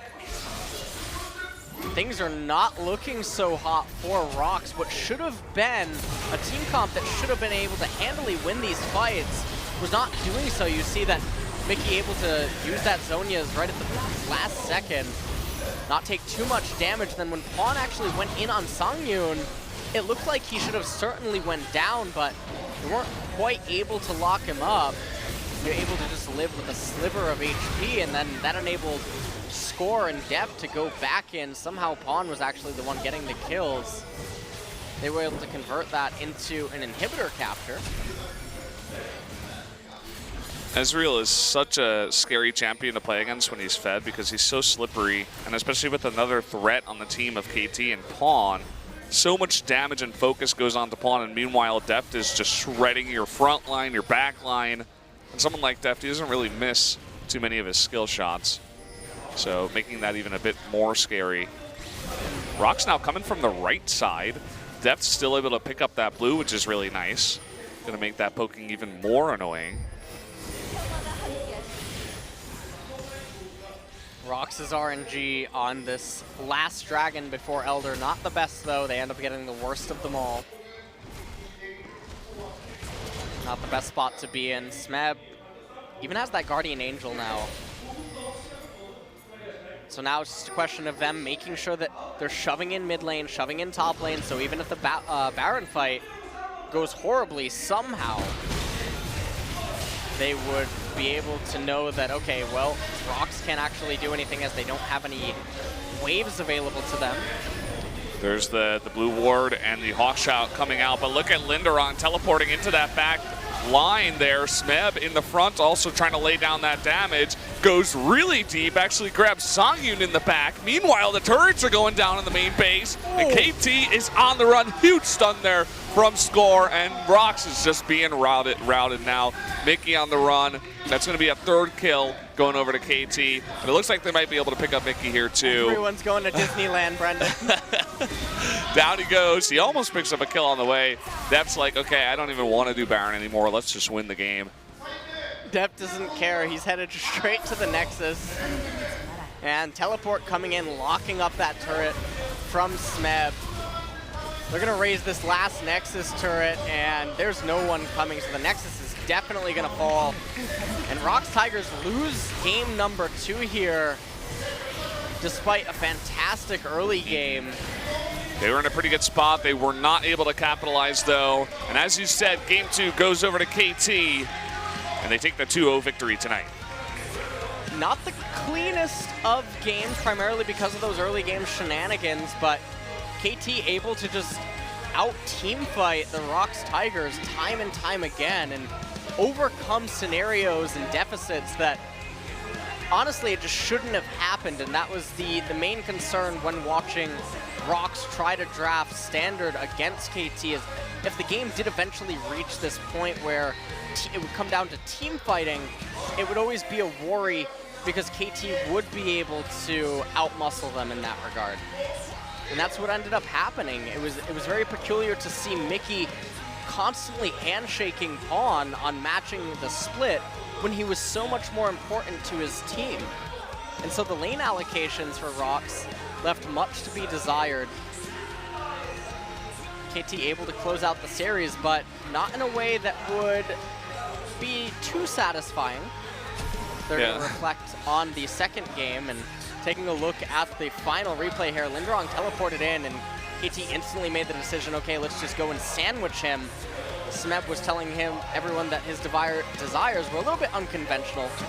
Able to lock up the team, Score able to hit that multi-man body slam. And then at that point, everyone was just poised to fall. Mickey tried to run away, but everyone heard they were going to Disneyland, so they were quick to follow. Turns around, he's like, I want to go too.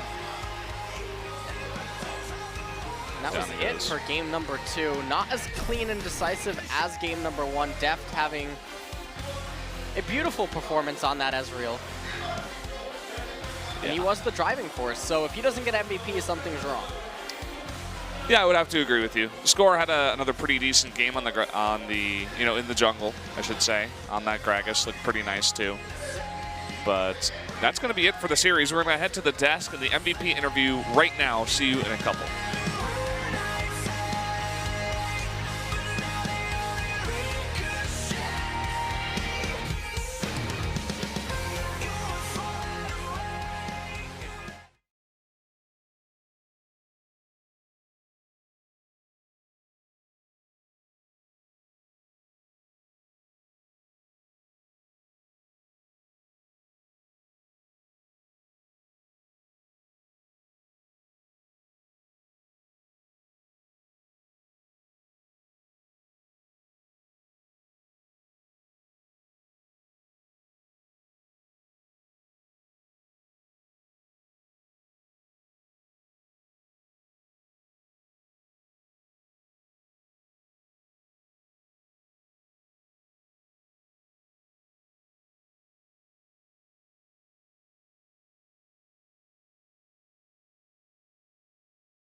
Welcome back to the desk, guys. We're going to be hearing from a couple of MVPs from KT after their 2-0 victory over ROX in their series.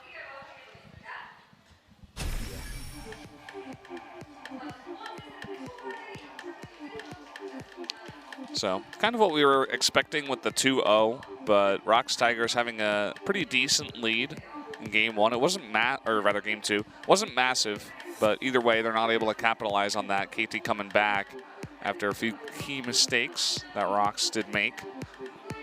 And like you said, this really was the result you expected, right? Once you give Def that Ezreal, he's gonna take off, and that's exactly what he did here with almost 30k damage on the side of ROX. Well, there's a performance to be proud of. That's pretty nice, I'd have to say. He was going 1v2 at times, just not really caring. He was doing so much damage on that Fed Ezreal. There's a giant crowd gathering now near where the players do get MVP. Lots of KT fans who really want to get a first-hand look at the interview. Of course, as the interpreter, it does give me some chills because I know they're going to be clapping and shouting, but let's take a look at the MVP. Deft on that Ezreal, 505. Following score is 909 performance on Graves, so not dying seems to be the theme for KT tonight. It's a sign. It is. Vinu. I don't know what it means, but it's a sign. 9-0-9, 5-0-5. 808. I Yeah. think that's a number that means something. Where's that from? 808. I think that's like an area code in California. I don't actually know. It's also like the name of some like musical instrument sounds, like bass, 808 bass, 808 clap. Well, speaking of music, we have the wonderful sounds of Score and Deft.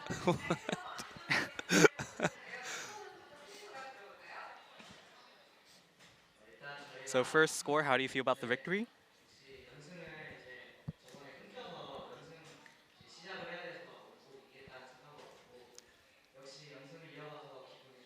And Score says, we had our winning streak broken recently, so I came here thinking this is the start of a new winning streak. So he's very happy that he got to achieve that.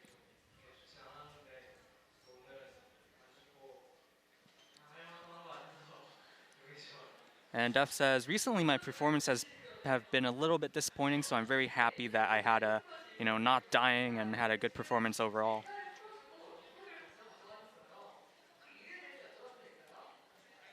So what was the thought process behind, leaving Rengar open?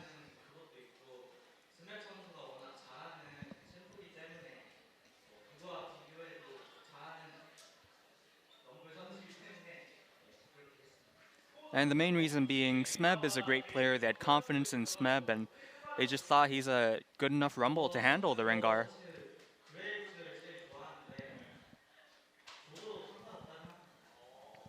Now, elaborating on a little bit more on that question, Score says, I prefer Graves, but I think it's fine um, in terms of leaving Rengar open.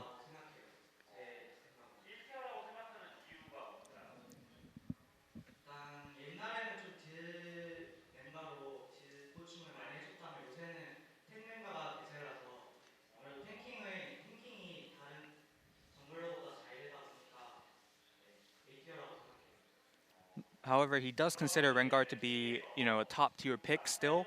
And the reason for that is, unlike previously where Rengar just dishes out a ton of damage, Rengar could still be very serviceable if you, build tank on him and soak up damage. So he still, for that reason, believes Rengar is a very good pick. 저희가 아무래도 상대편이 후반 지향형이다 보니까 저희 좀 초반에 퍼스트 블러드를 획득했을 때 적이 수동적으로 하니까 이 게임은 끝났다라고 생각했습니다. Now, speaking on the first set, Score says the opponent had some good late game scaling, so when I picked up that first blood and knew that the opponents were going to play a little bit more passively, I thought we had the win there. 특성이 폭풍전사라는 특성이 굉장히 좋더라고요. 그거한테 그래서 그거를 안 뜨신 걸 보고 좀 그냥 안심했어요. Now, Def says regarding Kog'Maw, I believe, Kog'Maw taking Stormcaller's Surge, Stormraider's Surge, the Keystone Mastery is excellent, so he was actually relieved when he saw Songyun's Kog'Maw not elect to go for that Mastery. 일단 상대편이 조금 조급해진 것 같아서 무리하게 들었다고 생각하고 세영이가 물자가 이기는 타이밍이라고 다들 다 같이 외치면서 싸웠어요. So Score talking about set one a little bit more, he says, I felt like the ROX Tigers started to get impatient and started to take, overzealous fights, eager fights. And a lot of these fights, while they were happening, the KT team were screaming, oh, we already won this, This is a winning fight as they engage back into ROX Tigers.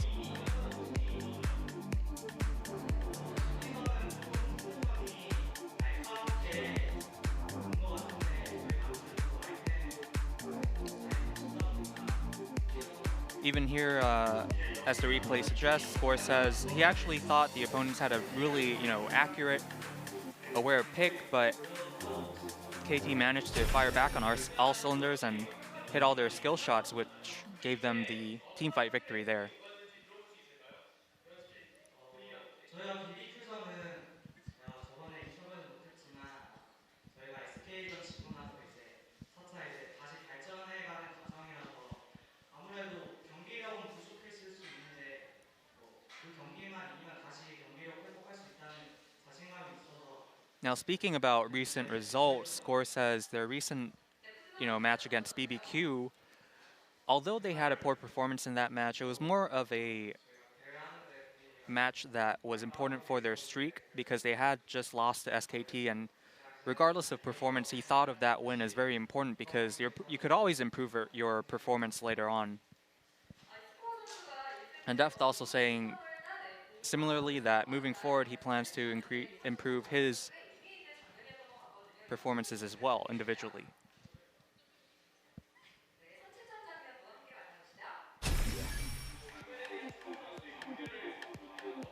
Now we're asking Score what he thinks of this first blood in depth.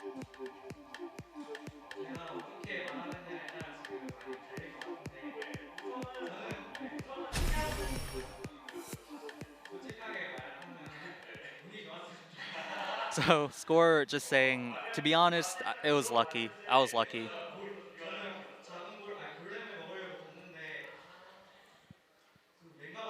And I believe LS mentioned this on the cast as well. Score says, I was just going there for the Krugs. And turns out Rengar was just standing there.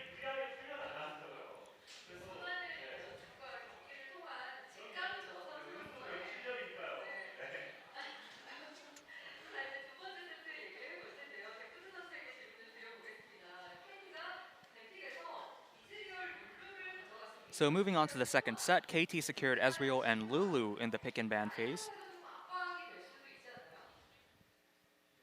Did he feel any pressure in the laning phase, having to go against Karma and Ashe? And Def just kind of says, when you're going against Ash and Karma, you could really ruin your laning phase, but we're a good duo, and we handled it pretty well. 팀 전체적으로 케어를 해줄 수 있는 부분이었는데 블루 같은 경우에는 확실하게 지원을 좀 Now, speaking on the support picks, he says Karma is a champion that could really care for the team on a whole, whereas Lulu, well, all Lulu cares about is me. So Def says he definitely prefers Lulu.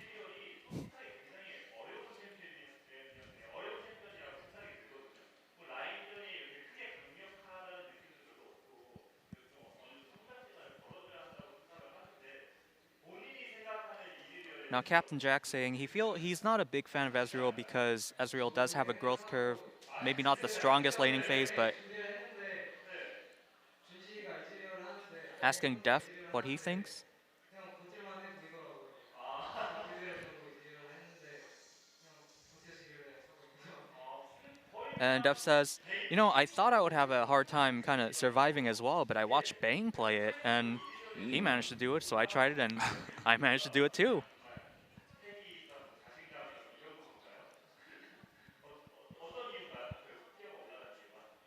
확실히 좀 라인전에서 엄청나게 압박만 받지 않는다면은 So speaking more on this importance of the Ezreal pick, rising in importance, I should say, 모든 캐릭터들한테 압박을 좀 그래서 티어가 올라오고 and Def says, I feel like Ezreal's importance is definitely rising, mainly because as long as you don't get pressured too heavily in the laning phase, he could offer a lot in the later stages of the game.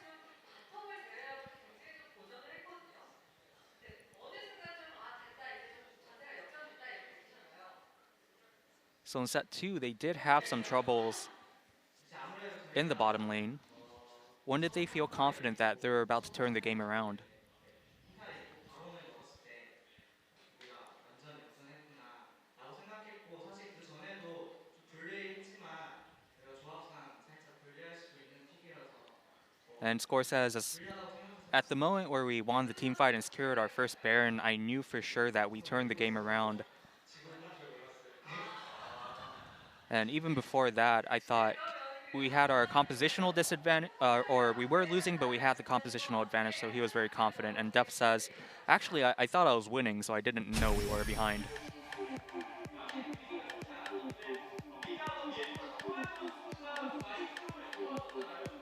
레벨 보이자마자 이거 보면은 거의 누가 이겼다라고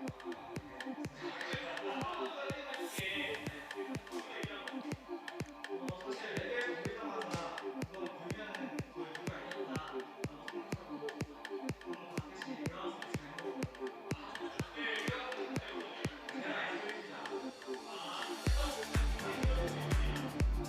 So asking Def what he thought about that team fight, and Def kind of shied away from the question, saying, I don't really remember. But Score definitely happy with his Gragas performance, saying that as soon as I saw the rise, I knew that I could go on him and it would lead to a great, result. And also saying that that was a really good execution with Gragas.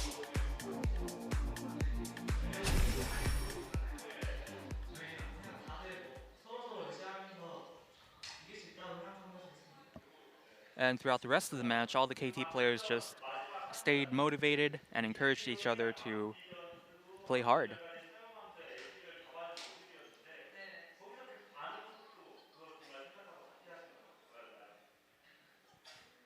Now Def making a arcane shift forward there to catch out the Ashe. 저번에 DB표전에서 제가 1차 타워 앞에서 죽었거든요. So the question is, did you really expect, to handle that situation really well? Were you confident in your reaction speeds, your mechanics? And Def says, there was a moment in the BBQ match where I just kind of got hit and died in front of the towers, and it was more of motivation from that, trying to make up for that. 저희가 이제 스크전 이후로 경기력이 살짝 안 좋다 이런 So moving forward, message to the fans. 오늘 기점으로 해서 계속해서 다시 좋은 경기력을 보여드릴 테니까 앞으로도 많은 기대 부탁드립니다. And Score says, following the SKT result, a lot of people have been saying that our performance has dropped a little bit. With today's solid win, he plans to improve and pick up a lot more wins moving forward.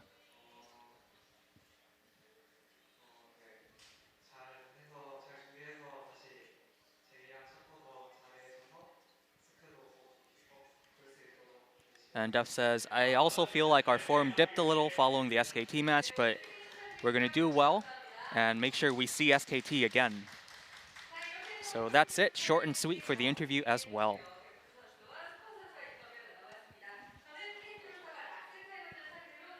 Yeah, so that's going to do it for that. It was a quick 2-0, guys. So the next series here, Samsung versus Longzhu, is not going to start for about an hour and 15 minutes. We'll see you guys then at 8 p.m. KST.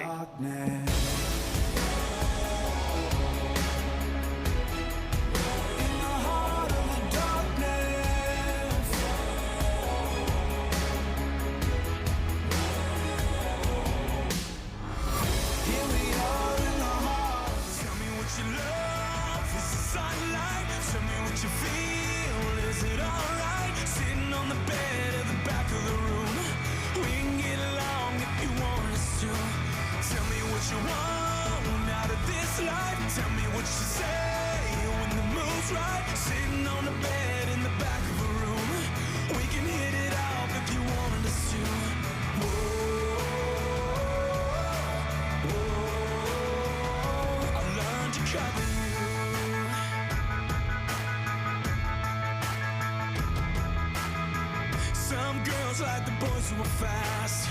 Some girls like making it last. Who are you? Some girls got so much to prove, but those girls got nothing on you.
Welcome back, everybody, to LCK Spring 2017. Man, that break was so long. I feel like I could have gone home and taken a nap and then came back, but instead I kind of just chilled around the arena and ate some Popeyes. Or What you could did watch you the do, generic Alice? Green Wings game. Oh, that's That true. could Yeah. have definitely, that could have definitely happened. And speaking of generic Green Wings, we're going to be watching a team that just came off a loss to generic Green Wings play tonight. Both of these teams are coming off of losses in their previous series, and they're going to be looking to get back on track with winning. And the last time that these two teams collided, which was quite a long time ago, Longzhu actually lost to Samsung. And starting tonight, interestingly enough, is actually Ambition, which we were talking about earlier, how that is very bizarre. He has a negative win rate with the team.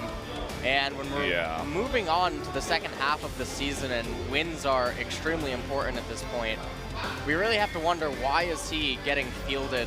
Haru, almost every time he's playing, he is either the best performing player or like the second best performing player on his team. He's on the top of the MVP rankings, you know, not at the tippy top, but he's on the leaderboard that you always see. He's got 600 MVP points.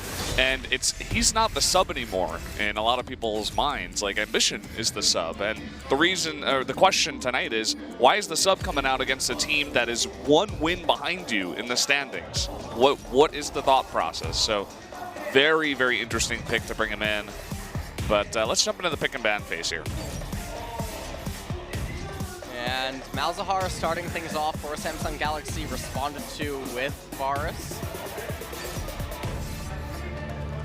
And now Rengar being highlighted and banned away by Samsung, so probably showing that they want a Graves. But when I think of Graves, I more so associate that with Haru than Ambition. I think of Ambition, I think of clunkier junglers. Longzhu banning away Camille. Longzhu coach really happy that Ambition is coming in tonight. Clapping his hands.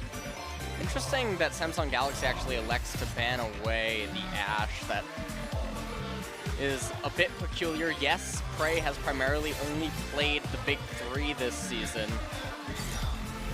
Jhin and Ashe, his most two. Well, Ezreal is getting more and more popular nowadays. We saw it picked very early in the draft phase for both KT games.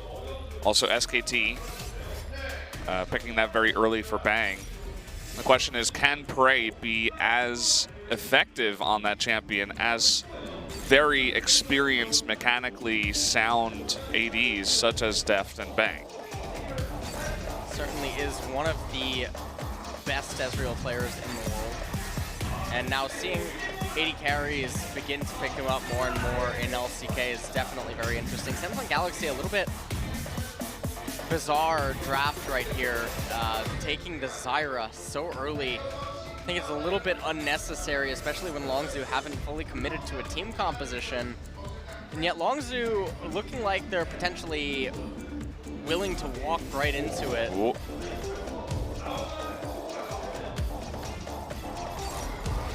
And a little bit of shuffle from Nautilus to Talon, back to Nautilus.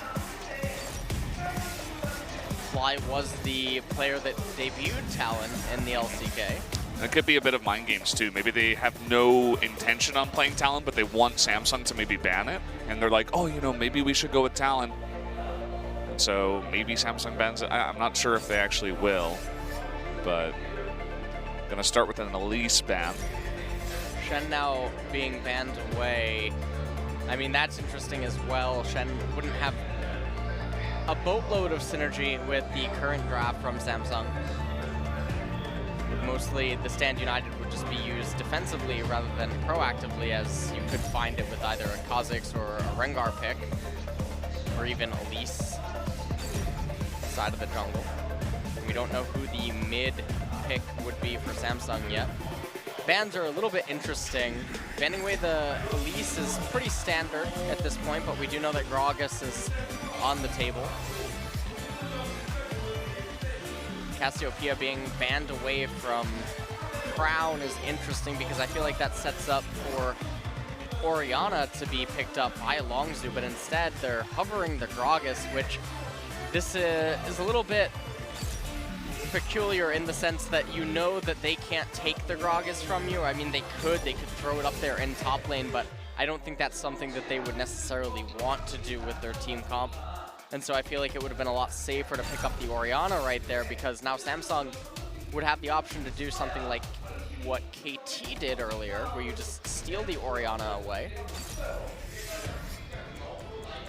Well, Samsung looks like they want to go into that Maokai. Maokai Nautilus top lane has been more and more popular. See it pretty often. Gonna throw Crown on that Rise. And if you look at Crown's Rise statistics, they look quite poor if you search that up on Best GG, but a lot of that is actually due to SK Telecom. Suffered a lot of losses on the Rise in their encounters, and now Longzhu finalizing their draft actually with Talon. Sirania? That's something you see a lot in solo queue. Well, it's basically the equivalent of like, is this like, did that really just happen? Is this real? Like, if someone messes up, they'll be like, oh, is Graves like Sirania? So I don't know exactly what that was referring to. The second side said something about Prey. A little bit peculiar draft from Longzhu with the finishing of the Talon and them being on red side. It's going to be very difficult in the later stages of the game to get proper vision control for flanks that they're going to very desperately need to get onto Crown and Ruler if they turtle their blue side jungle and prevent Longzhu from going for any sort of Baron attempts. And the whole way that this just unfolded, it seemed to me like they were going to go for an Orianna, and then they randomly go for this pick here, and that speaks to me more so of a comfort pick. And so I feel like a lot of pressure is actually going to be on Prey this game, unless Fly can really just manage to go off. Yeah, well, that's something you definitely want out of your assassin mid lane. We're going to take a look here at the draft one more time. Maokai, Graves, Rise, Jhin, and Zyra, the bottom lane. And here's the draft for Longzhu: Nautilus, Gragas, Talon, Ezreal, and Lulu.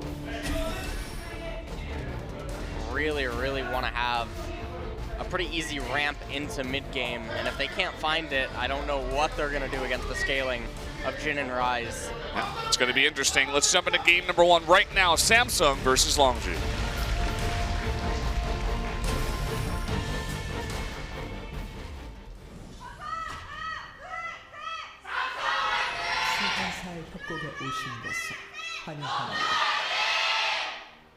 Wow.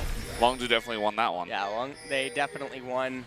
The Kongdu Monster is actually here today. He's on the Samsung Galaxy side. And they still lost. Yeah. We got a little bit of grouping up down here in the bottom bush.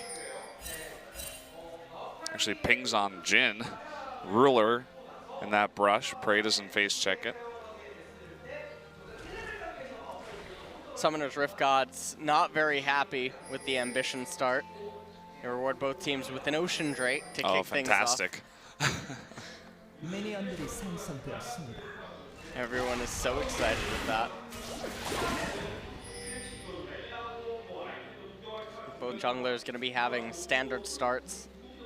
Yeah, no invade onto the Raptors with the Maokai on the blue side. Interesting. And interestingly enough, I mean, Samsung Galaxy get exactly what they want. They have their late game scaling insurance policy available to them, and the problem is that Longzhu's composition, yes, they have the Ezreal, so in scenarios where it goes 3v3 or 2v2 later on in a 5v5 team fight that goes for 30 seconds or something, yes, it would be good for Longzhu, but outside of that, they're not going to have a really good way of penetrating Samsung's defenses. And I feel like it's going to come down to a scenario that we saw happen earlier today in the previous series where all the eggs are going to be in Prey's basket. Crown being extremely obnoxious in the mid lane. Wow, the exhaust coming out. Fly, he's playing with fire, is forced to flash away. Really intelligent by Crown to be like, hey, you can't actually handshake this. I'm going to trade exhaust for flash here. Huge victory already in the mid lane. Fly almost out of corrupting potions, and Crown still has his refillable, so you can see our observer focusing heavily on this mid lane. Yeah, and that was that lane you were talking about. Definitely need Fly to get a little bit of a boost there. We're gonna have an early bot lane gank from Crash. And they're not expecting this. Yeah, the exhaust comes down. Ruler, the flash on in, does not get stunned. Actually, Core JJ is the one that gets stunned. And so both members of Samsung do get away. Crash might actually just come for a wraparound here. Opts out of it, actually. Just goes immediately over to the Scuttle Crab. He has to know that Ambition has been power farming this entire time. Expression, oddly enough, not entertaining this as a possibility. Yeah, the Twisted Advance comes in, still has his flash. There it is, the flash forward from Ambition. Oh. So much damage coming out. One more hit will do it. First blood goes to Cuvée. It almost looked like for a second that Expression was going to get away, and it's not over yet. Lots of action in this game so far. Already, just at 3 minutes in. Not what I was expecting to see happen when I was seeing these teams play against each other tonight. Definitely an explosive early game. We'll take another quick look at the replay here. Ambition comes all the way around. Expression tries to get out of it by latching onto him and flashing away, but Ambition was having none of that. Flash missed the end of the line bounce back, but Cuvée able to pick up the kill right at the very end there. Find themselves the first blood, and now coming back into live. Crash is trying to reduce and take away. Oh, the exhaust, he's forced to flash. Those blades coming back, and so he does live. Nice gank there to get rid of Crown's flash. Will relieve some pressure on Fly in mid.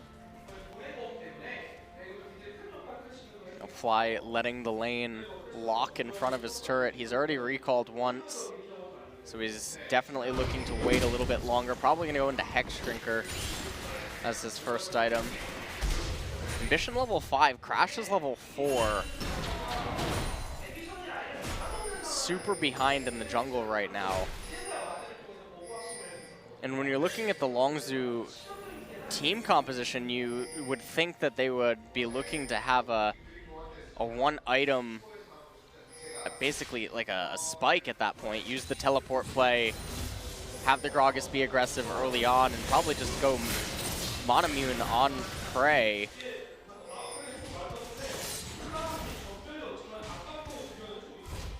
Yeah, Fly eating a bunch of damage here in mid. Is going to be forced to recall, has no summoners. Flash not up yet. He's keeping up though, especially because of that gank, definitely helped out. Crown missing a bunch of experience and gold just with the way that the lane was going after that gank. So he's not in a terrible spot.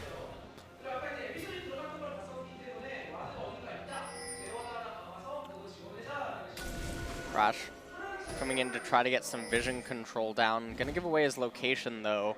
And Ambition is almost level 6, and we can see that Crash just barely hit level 5.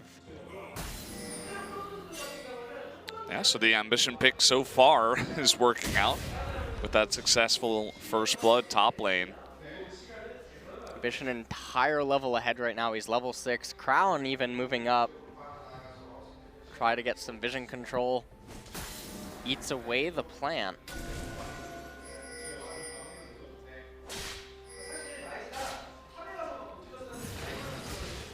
Fly now level 6. Definitely has some ability to go for those all-in trades, especially once his Ignite comes back up. So you can see Prey starting the call as well on the Ezreal. He was watching that first series. I see it pretty often nowadays. Might be setting up for a kill onto either Crown or Ambition, but actually Longzhu members just deciding to back off, not go for it. knew that they can't go in there. Crown has his exhaust back up, so they would just end up committing to a fight that they would get obliterated in. Gorilla taking a lot more damage than I think he intended to. The bottom lane still pretty okay right now for Longzhu. They have the call and the CS lead. But the real problem is that it doesn't really matter if Prey only gets a small advantage that's not going to be big enough for what they need to explode the mid game.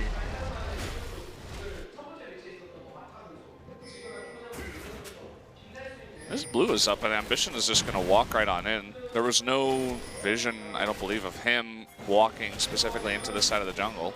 No pings going down. You can see actually some pings now going down as maybe they've gotten a sense, but Ambition is going to take that blue away.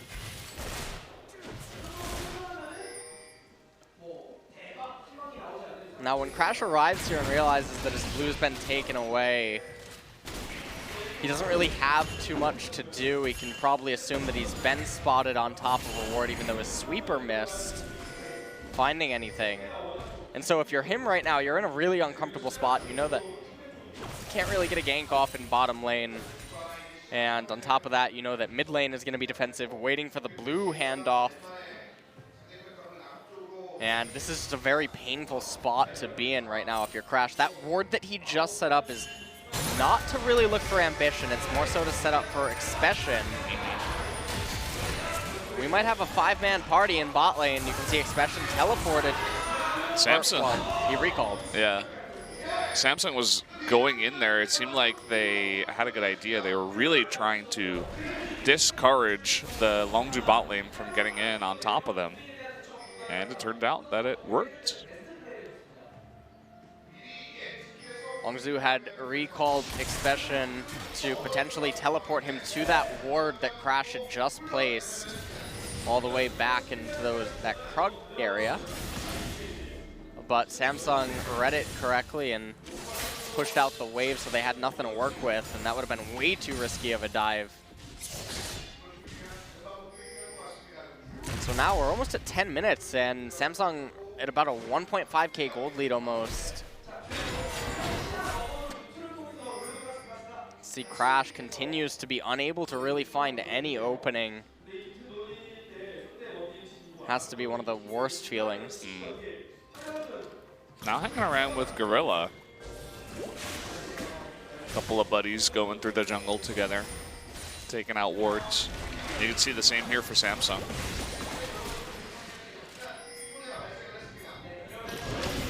Got like a little 3-on-3 situation here in mid.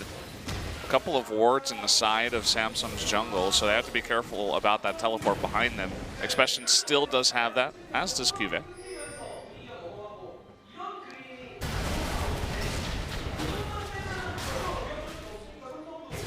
Tank on tank action. I know how excited you are about that every time the observer pans to it. It's my favorite.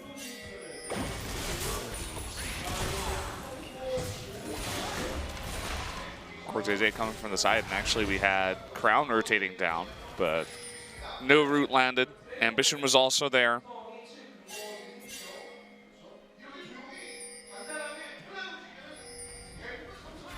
Both Fly and Crash were kind of in this state where they were recalling or about to recall, and I think they might have been able to take that Ocean Drake, but deciding against it. Not really a dragon that anyone would really want to prioritize. I mean, we're already past the 10-minute mark, and an investment into capturing it wouldn't really amount to much. We've seen Crash do this many times. I feel like he has placed multiple. Like Groundhog Day, he just keeps doing it over and over. The observer always pans to it exactly when he's gonna. It's like Groundhog Day. Yeah. He puts down the control ward, kills the Scuttle Crab, clears out the ward. Expression can't hit a park car. Oh, he might end up getting killed right here. Yeah, it looks like it. The ultimate goes down onto Ambition. Cuvée tanking for quite a while. True Shot Barrage does come out, but it will not matter. And that will be a kill up in top. given to Ambition this time. But they do trade that Ocean Drake. They might be looking for it is to have Ambition stick around up here, maybe teleport QV back up to top lane, and then immediately gank Expression. But instead, they back up and Crown is back and resume his mid lane. Ambition now going to be swatted out recalling though, so they're going to get a lot of information from that. And remember, Expression still has teleport available to him. You look at the position that Crash is in, could definitely set up a 4 or 5 man in bottom lane, and that's something that they would definitely need to do right now. As the Ocean Dragon capture, that was not a big enough victory. That was a scary moment, both Fly and Crash in the brush, and both of them with all their summoners, as did Crown have, but that would be a lot of damage to sustain.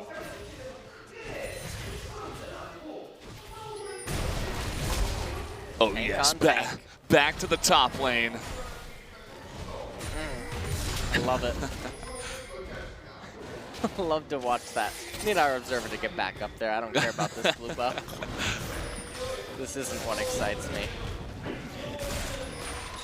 And then meanwhile, in bottom lane, I mean, everything's going extremely passive. Again, the onus isn't really on Ambition to make things happen, although he's made a lot more happen than Crash. The peculiar trade right there by Fly. Don't know what he was really hoping to accomplish.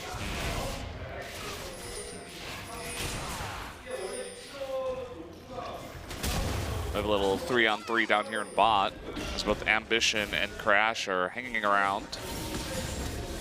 Now it looks like maybe it's Ambition's turn to clear out the wards in the river. We'll see Crash come back with another control ward.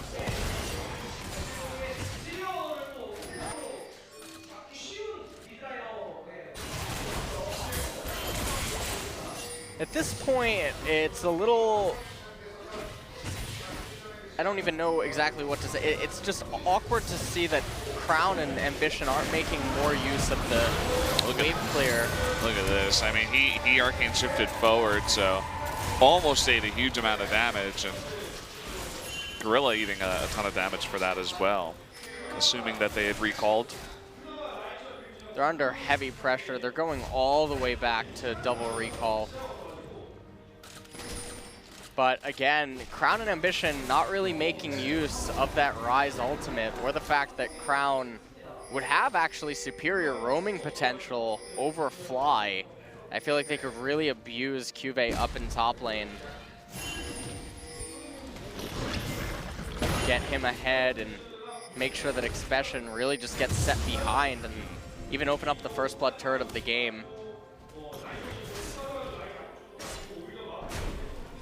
Yeah, I mean, Samsung, they're definitely a late game focused team, especially with Ambition in the jungle, instead of Haru, who's a bit more aggressive. So they're kind of just chilling, just playing it very passive, as you said, just hanging in there. You can see Crown is farming very well, already at, you know, he's got his Rod of Ages Ninja Tabby as well, picks that up.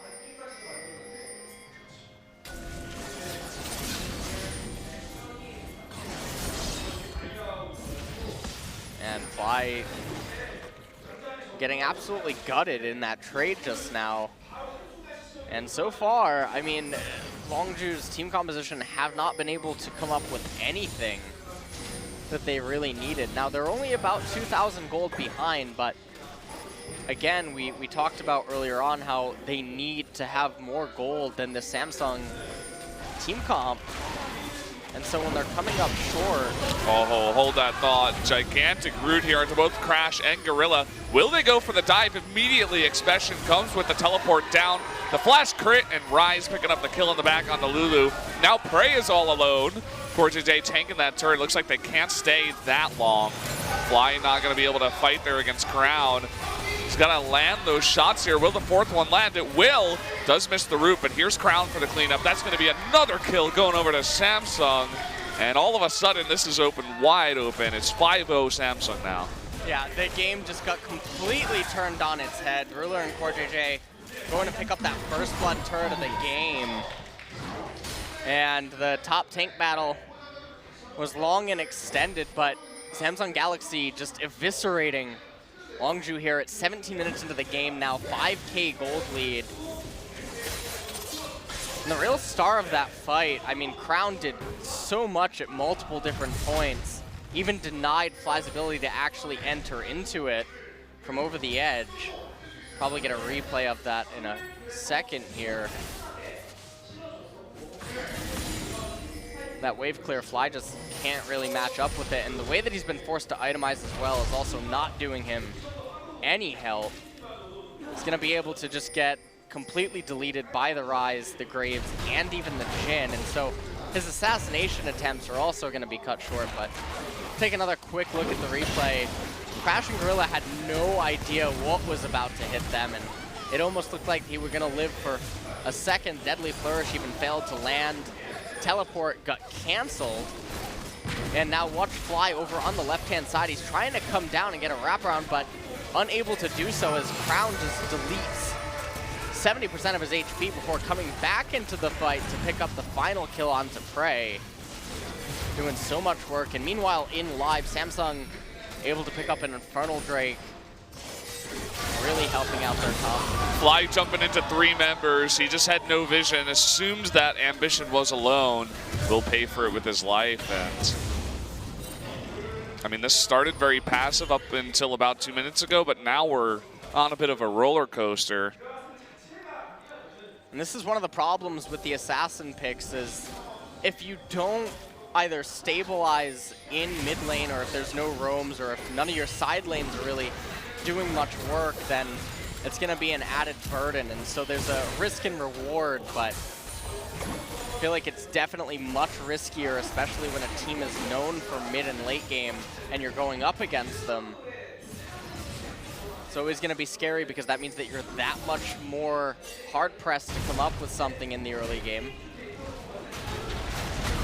Oh, here's Ambition in top lane again. Kive is just so tanky with this red buff. That should be an expression going down. There it is. With the burst damage, it's going to be another kill. Prey, meanwhile, is going to get locked out. Oh, huge amount of damage there, but does barely survive.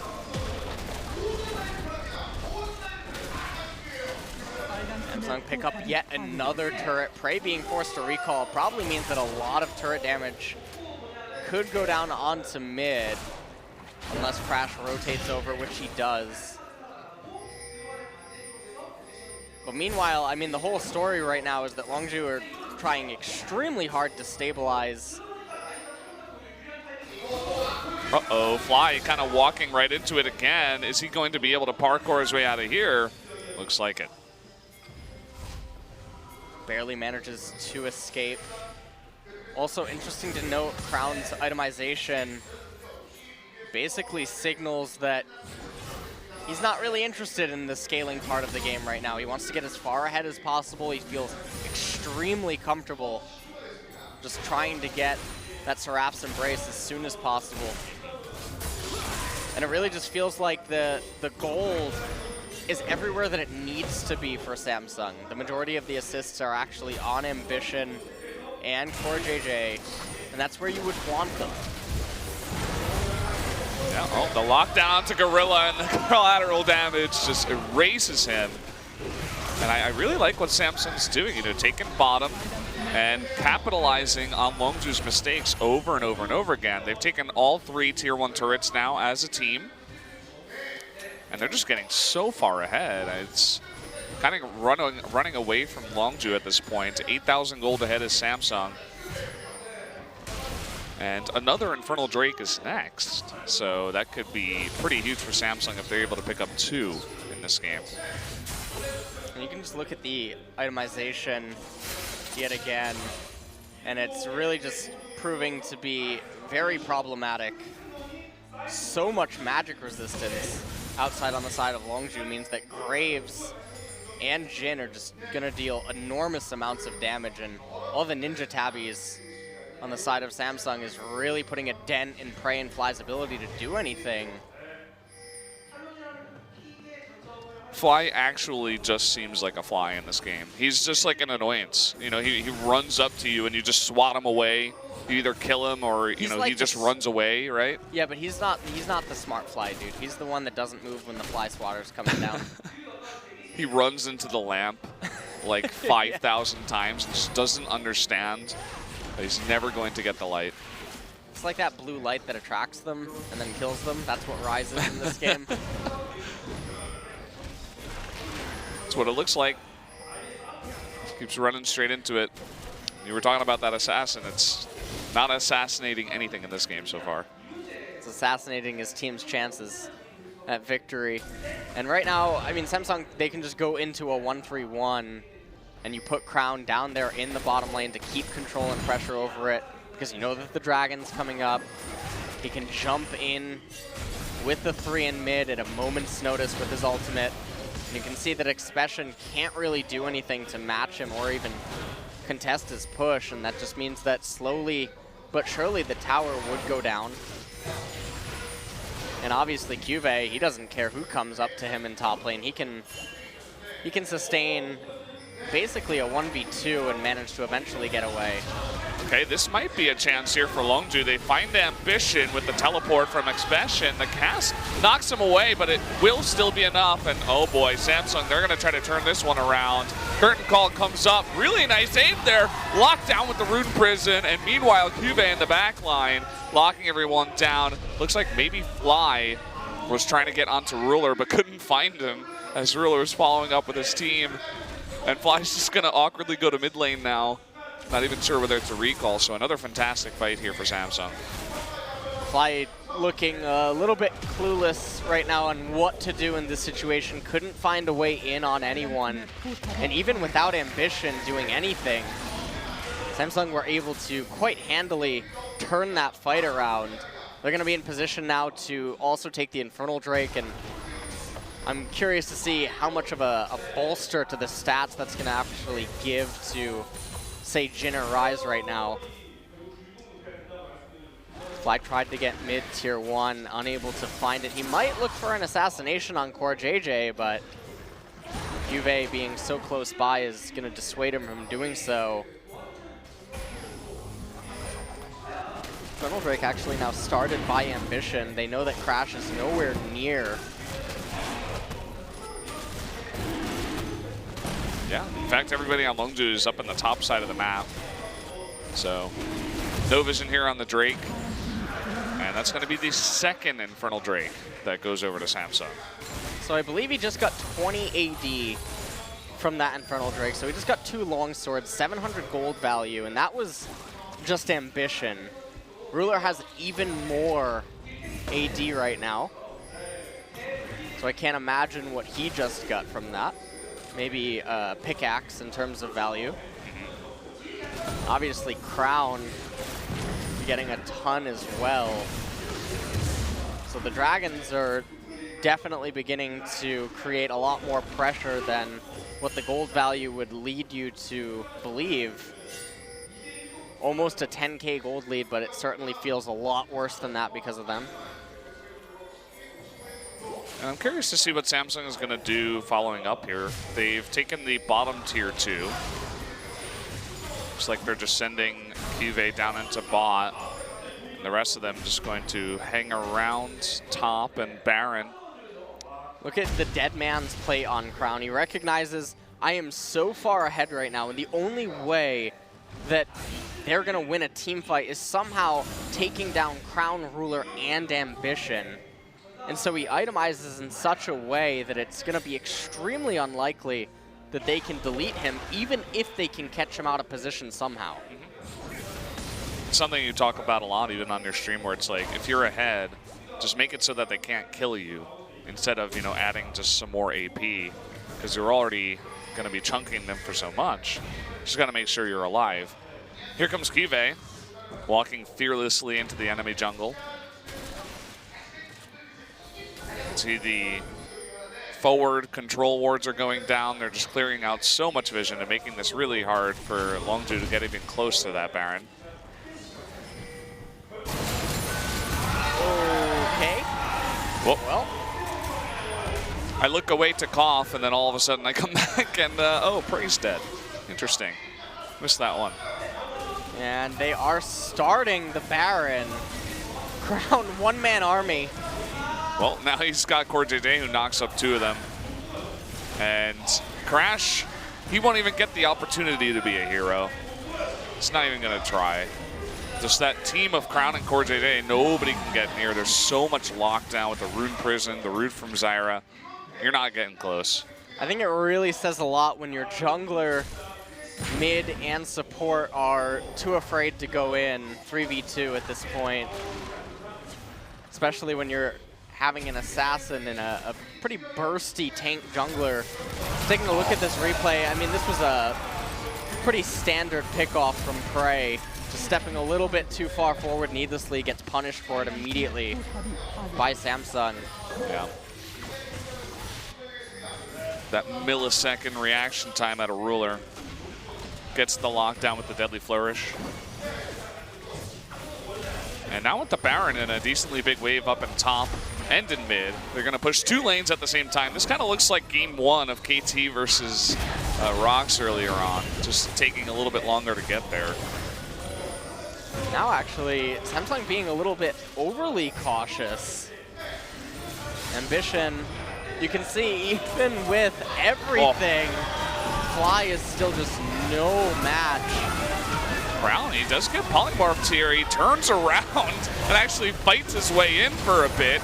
We got the curtain call once again, but Crash able to get out of there. Prey outside as well. Nice snipe there on Alulu though at the end. Gonna jump in now onto Prey. There's the double kill. Next Besh, and he's all alone. Don't care how tanky you are, you will eventually go down. That's gonna be 4 kills and the top inhibitor. And this might actually just be the game. It really depends on if Crash can somehow hold off these Baron minions. I don't think so. Fly is 13 seconds away. I guess that's going to be it here at about 29 minutes and a half. That's going to be game number 1, going over to Samsung. Ruler dying right at the very end there. Probably get a replay of the final fight. And that was just a pretty one-sided stomp, only 2 kills being given away, and that Ocean Dragon. Otherwise, they would have had a perfect game. And you have to feel really good. Ambition actually showing up really big in this game. And looking a lot like Haru in terms of how aggressive he was early on and how he outpathed Crash. So we'll have to see actually if Ambition sticks around for game number 2, or if Haru will be subbed in, or if any other sort of subs will come out. Well, he definitely did a good job. He did his job this time around, so you can't really fault him for that. It's the caster curse. We were questioning it. He's like, what did you say about me? I got this. Put the team on my back.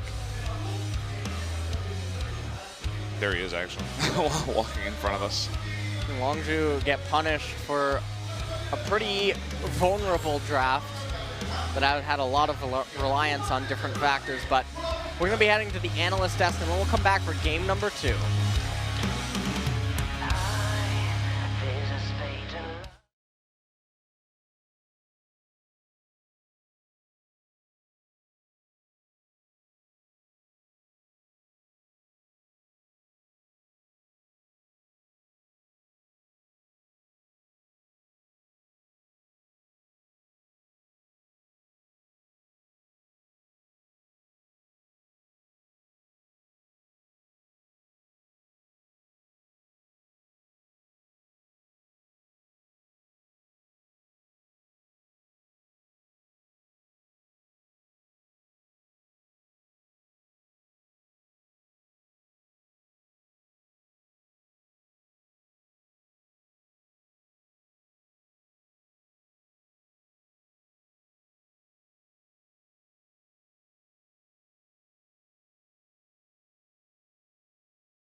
Welcome back to the Analyst Desk, guys. We're going to go over what happened in game number 1, tell you who the MVP is, find out if there's any subs, fun stuff like that. Let's take a look at the result first.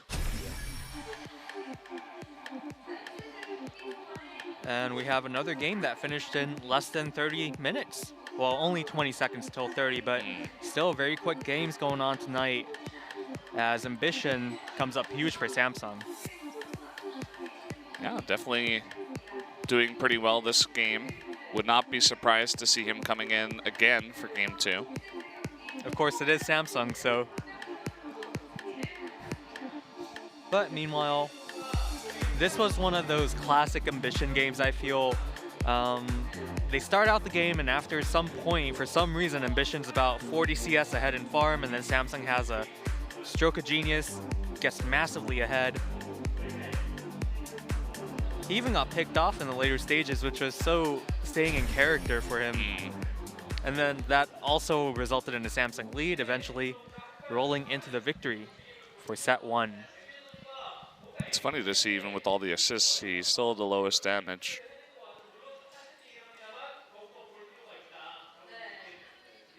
So just right off the bat, our analysts talking about what a game this was for Ambition. Of course, struggling, should I say, to this point in the season, and nobody wants to be, you know, seen as that player who people say, well, he's having a bad season so far. So pretty memorable, pretty important game for Ambition, so that he could point towards this game and now say, well, no, I had that one game and I'm going to build on it. So we're going to take a look at some of the highlights from that game. This was the first gank that Ambition went for up in top lane. And you could see that he, like, almost purposely gives it over to Cuvée. Cuvée flashing in there for the kill. That's right. Expression, on the other hand, did not have a good game, and sometimes looking, maybe he wasn't focused tonight because he had to have seen some of these coming at least. And this was the dive in bot lane that really just opened this game wide open.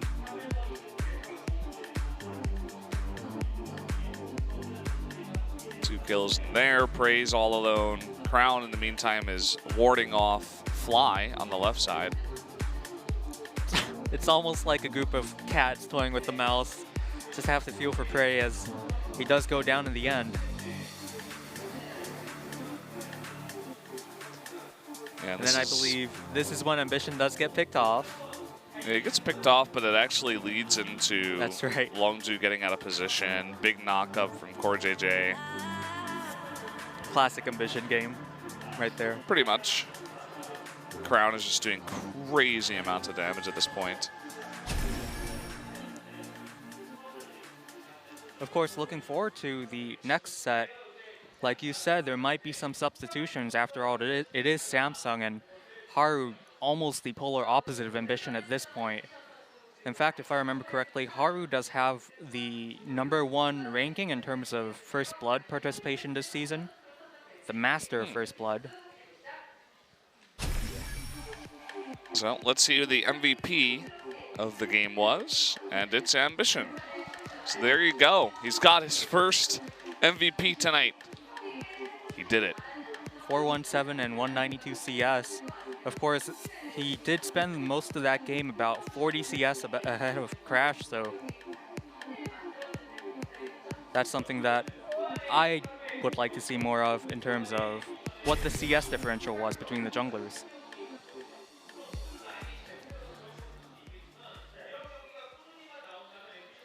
So Kanata, again, talking about Ambition season. If Ambition has a string of these performances, well, it might even turn into his season instead of Haru's at this point.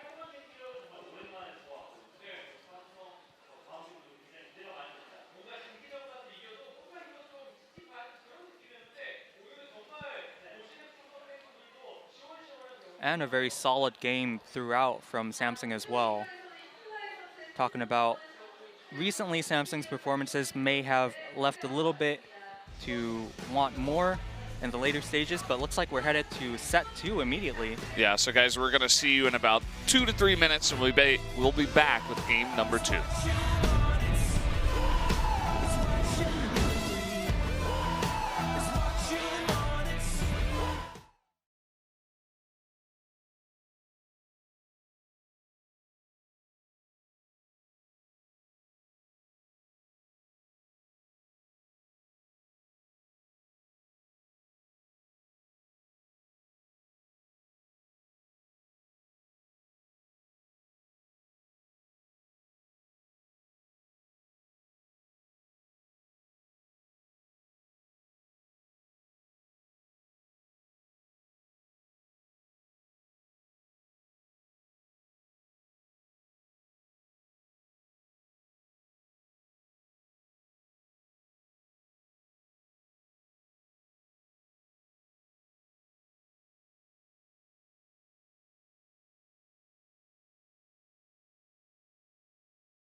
We are back at the Nexon Arena for more of Samsung versus Longzhu.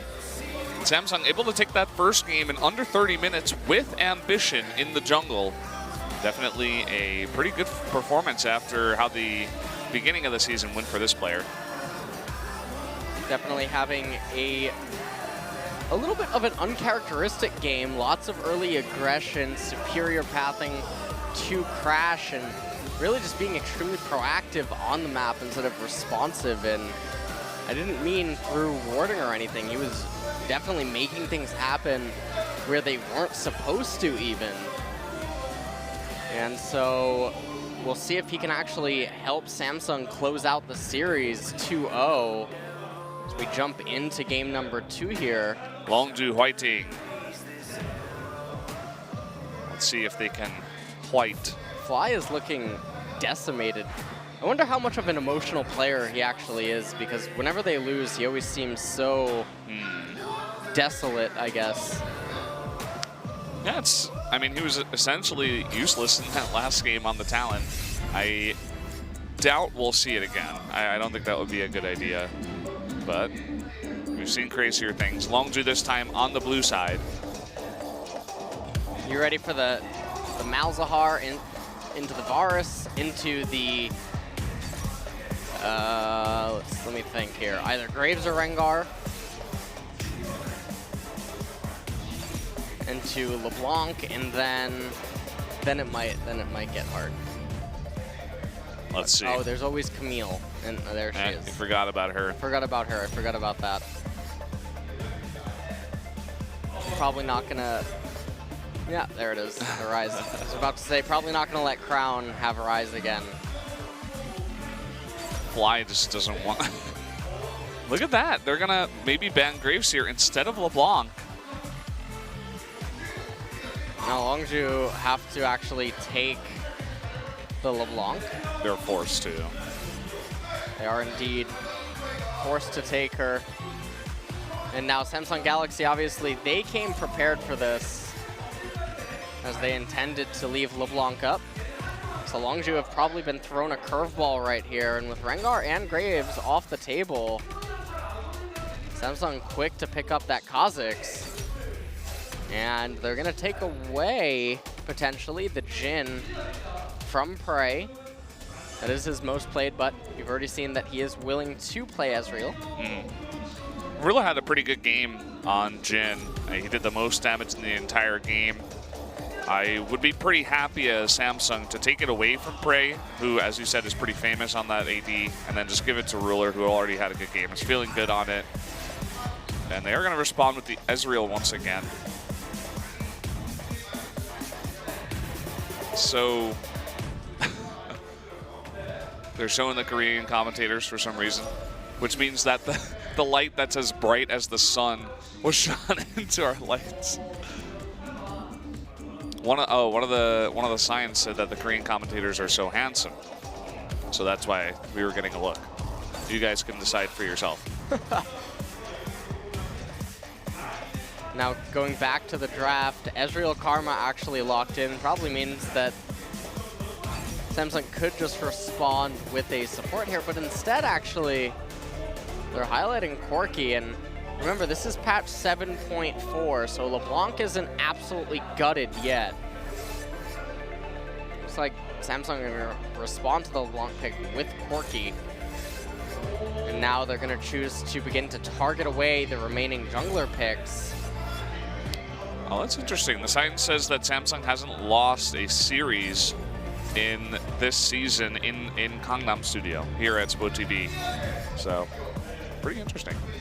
Field advantage. Now Samsung actually ban away the Nautilus, and that's surprising to me. Not something I would associate with the Longzhu current team comp, the way that it has been drafted, especially not with the team comp Samsung Galaxy has. Samsung now highlighting the Lulu. Was more so expecting a Nami here.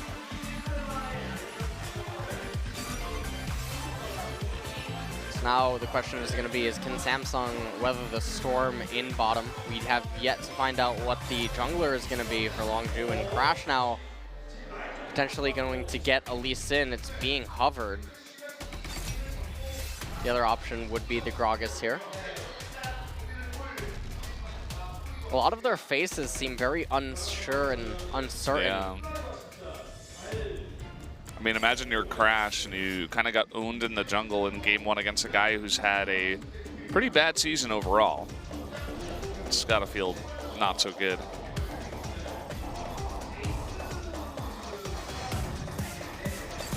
And the final pick now, highlighting Maokai. And so they're going to have two very big frontline tanks, but again, a lot of pressure will be on Prey and Expression. And the problem is that Prey is not going to have the luxury this time around of being able to kite and be it that slippery, not against the Corki and the Jhin. They're going to be a little bit more superior in that regard. Especially with Corki's ability to shred through front lines.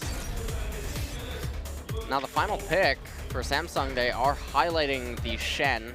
Would have a lot of synergy with the Kha'Zix and even the Corki if he goes for an offensive Valkyrie. Also will definitely take away from Expression's ability to assassinate people.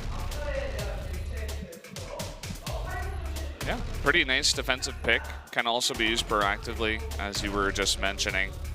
Very curious to see how Ambition is going to do on a jungler like Kha'Zix once again here. Played the Graves in game 1. And can Fly pop off this time in game 2?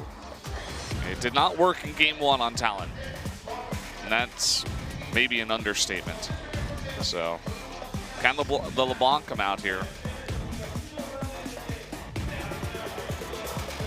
Well, we'll see what they can do here going into game number 2. Again, a lot of pressure on Fly and Prey. And you have to be wondering how they're feeling after that game number 1.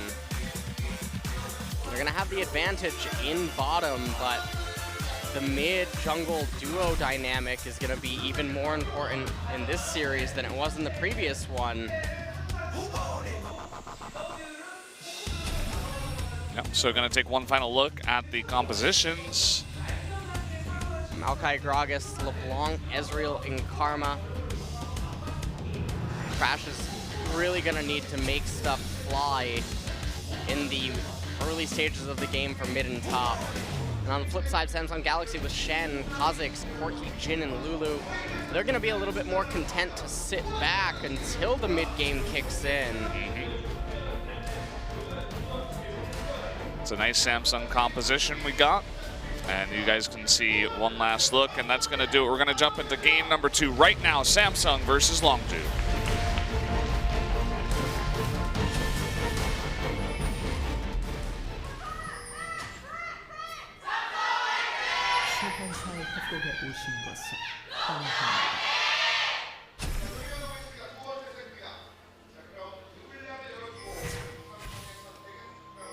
Game number 2 here in the series. Fly hanging around bot. Potentially looking for some chain. Not gonna be able to find anything though. Prey just trying to get some poke down onto whoever he can. If he can chunk any amount of HP at this point. Minions are about to spawn, so that would provide a little bit of a small micro lead early on.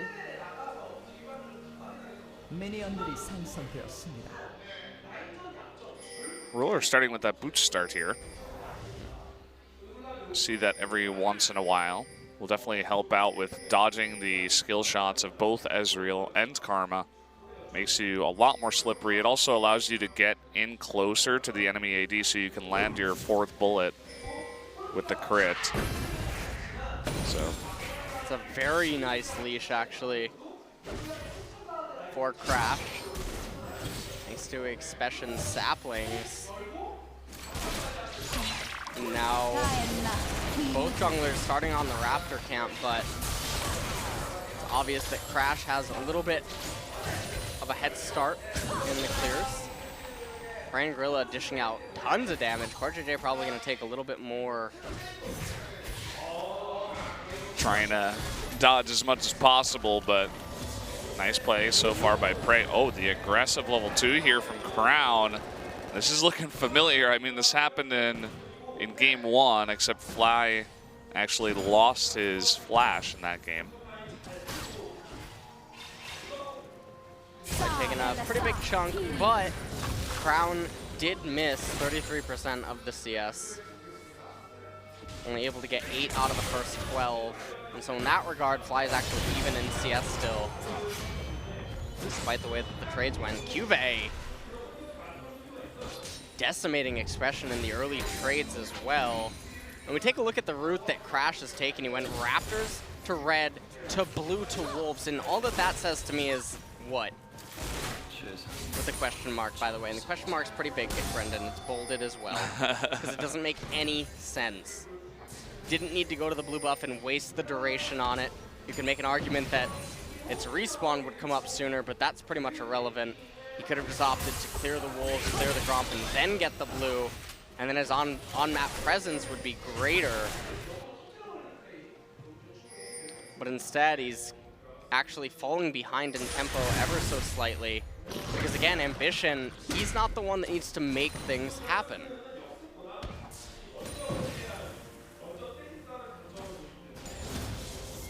Yeah, it's definitely quite an interesting route. And now he's looking to come behind Crown, who will have his Valkyrie. There's the flash stun though, and actually the chain does land, but they're not going to go any deeper. They do get the flash at least. So they'll leave it at that. Crown's gonna have to be careful though once Fly is level 6. But for right now, they're even on CS and mid, and I would say that's a pretty successful gank with the way that they were able to trade summoners there. And now Fly is going to be the one that's going to get ganked, except he knows that it's coming right now. See that he's playing in the right-hand pocket of the lane where he knows that he's safe, and at the same time he can maybe think, or make Ambition think that he doesn't know. Getting more looks up into this top lane, and Cuvée in the long extended lane will eventually win out. Does not have that mana. You can see Expression is now out of mana. Makes trading for the Maokai a lot harder. Already behind about 11 CS.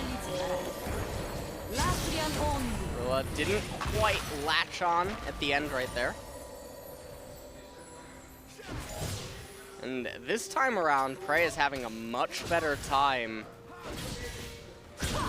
having control, having initiative, and then just applying so much pressure. RJJ trying to do what he can. Oh. Threading the needle on that one. Ruler managed to salvage that situation as best as possible. Was down about 7 CS when it ended.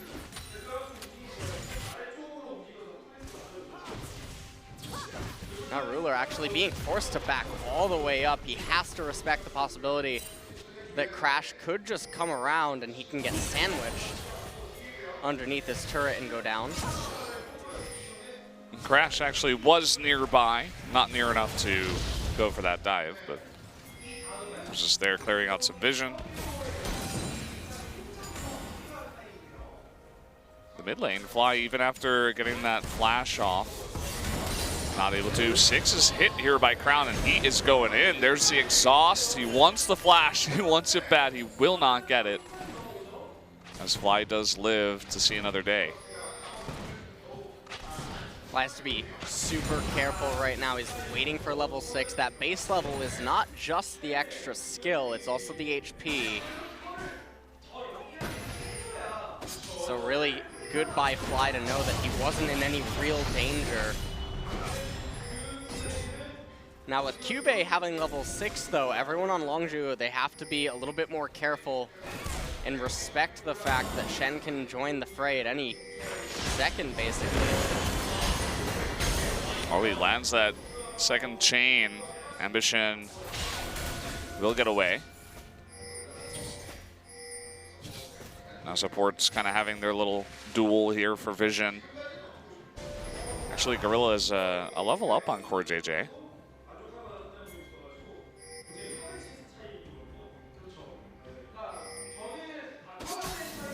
Cuvée coming in here and getting the scrying plant. You see the immediate question mark ping on the left-hand side of the jungle. This means that Samsung now knows exactly where Crash is. So again, Crash gonna be finding it very difficult to find any opening on Samsung. And so far in this game, yes, Prey has been able to get himself quite a sizable CS lead relative to the game timer, but that's being negated by the advantage that Cuvée has up in top. And when you look at mid lane, yet again, Crown outperforming Fly on this LeBlanc. Yeah, Crown has made it look easy 2 times in a row against a couple of these scary champions in the Talon and the LeBlanc. Really just good understanding of when he should be trading. Coming in here onto the blue, Ambition is top. So this is essentially just going to be given away. Only coming in to see that when it was way too late. Looks like Ambition and Crown will come over to the enemy blue as well. So they're just going to trade blue for blue. There's going to be no way for Fly and Crash to respond to that, so pretty standard trades. Ambition gonna pick up the Scuttle Crab for Cuvée and Crown before recalling. They know that that LeBlanc's not real. You can just click on it and see that it has no items. Never really gonna be something that surprises anyone. Crash now spotted out by a ward. Again, he's trying to make stuff happen, but he's coming up short every single time. So if it keeps going like this and it goes to 20 minutes, I don't know how Longzhu are going to win a team fight. It's going to be too difficult for them to get onto Crown or Ruler, and the stand united from Cube is going to be a little bit more than I think Prey and Fly are going to be able to handle. No, we'll have to wait and see when we do get there. Only 9.5 minutes into the game, it's been quite passive. No, I mean, there's been a couple of trades in mid where it got pretty close, but that's about it. And the other problem that Longzhu are having is Fly has that Ignite, so it does enhance his assassination attempts, but it comes at a cost that they don't have a 1-3-1 gear available to them, and even if they did, Crown on that Corki, he's no slouch, and also quite mobile with the Valkyrie. When you also factor in the fact that Ruler's Curtain Call has such an enormous range, it would be difficult to even execute a 1-3-1. Trying to bait and Fly here. There's the Valkyrie forward. Fly does escape. Lots of mobility on LeBlanc as well.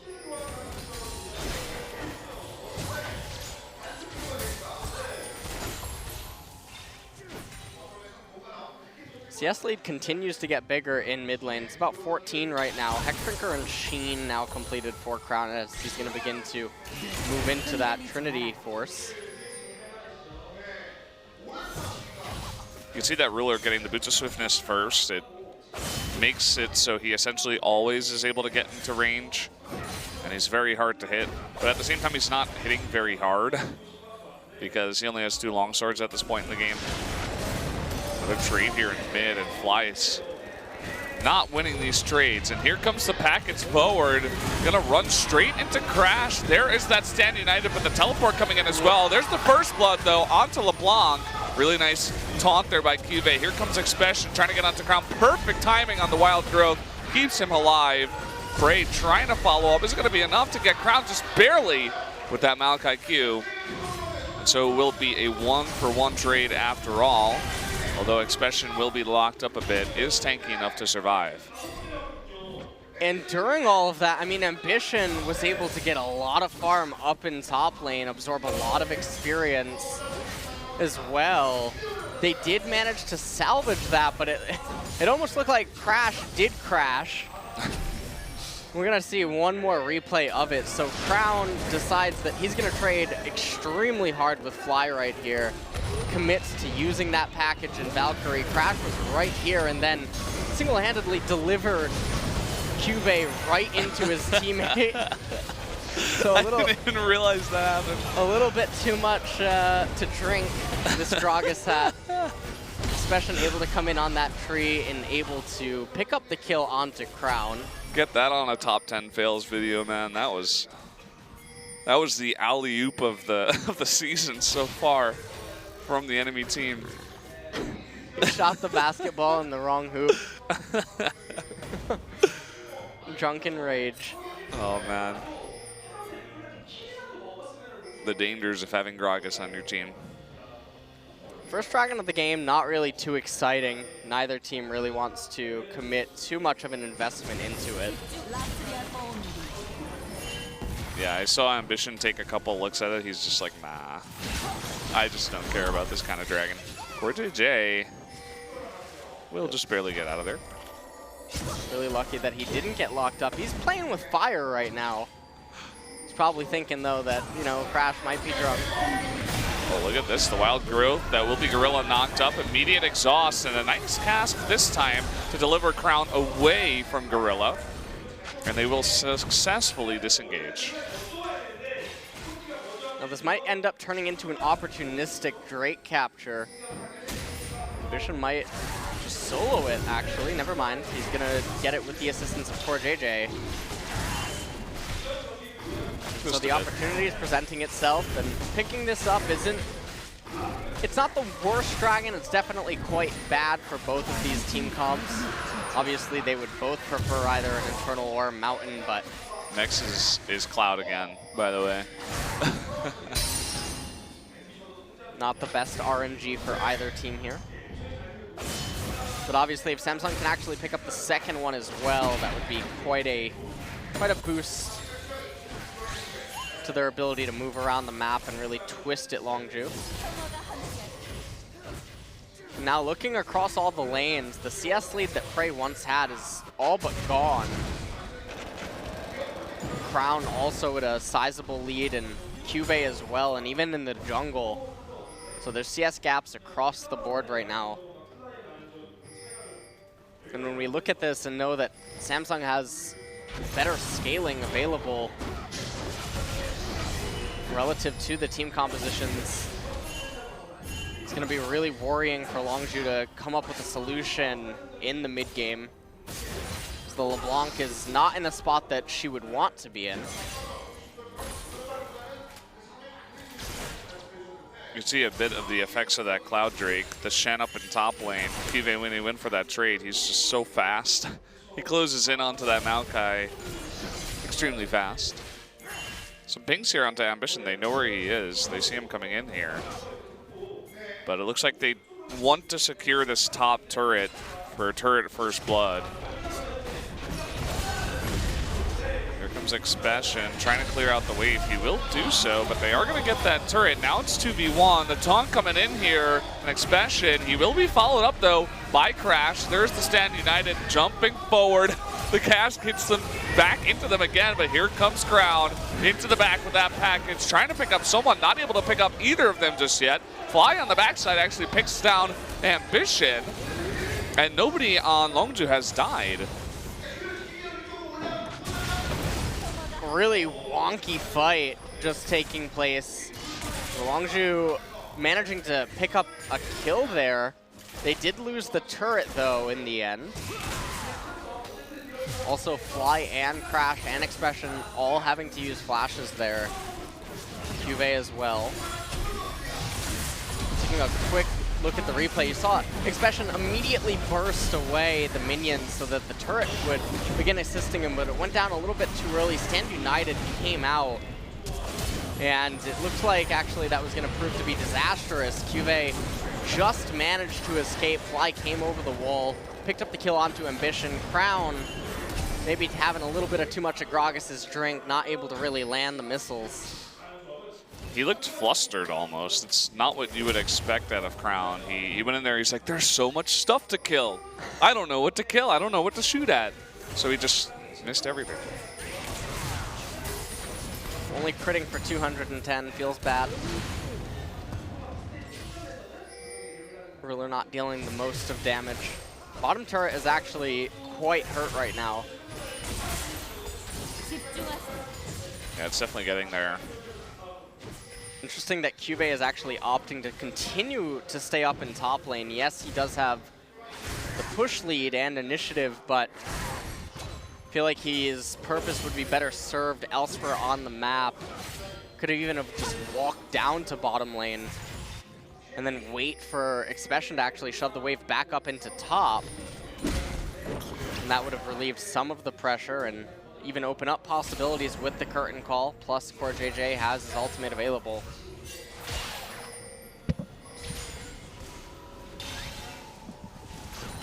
We kind of settled down into this one after a bit of fighting up in top.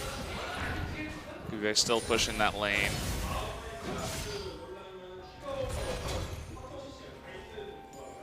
Also, Cuvée has gone for pure damage stat, basically. I mean, the Titanic Hydra is a little bit hybrid in the sense that, yes, it gives some HP and HP regen, but not the super tank Baron that would have expected to see on a Shen with these team compositions. Trinity Force and Hex Drinker already complete for Crown here. Might just complete his tier 2 boots to be a little bit more safe and defensive as well. He's farming like a beast. Picks up his Merc Treads. Bot turret might go down here. Ruler at about half HP. Don't know if Prey can actually force him off the turret, but Dragon's coming up in a minute. And so with it coming back up, it's also interesting to see that Cuvée keeps going top. He could have just walked down to Dragon here, be here for the Drake, use a taunt standard or just stand united, I mean, in position in front of the dragon. And then you have teleport available and you can conserve it that way, or you can even potentially conserve the stand united. And then walk back up to top lane as you would have a giant wave waiting for you. So I feel like it's a little bit of a dropped opportunity. Well, mid turret is going to go down here. So that's going to be the second turret that Samsung has been able to pick up. And here comes the rotation down towards this dragon and towards the bottom lane. You can see a lot of members of Longzhu also making their way over. I think Crown on the Corki has a lot of money saved up right now. So he's looking to recall. Picks up the Sork boots. Actually didn't have all that much money after all. Maybe just like 1,100 around there.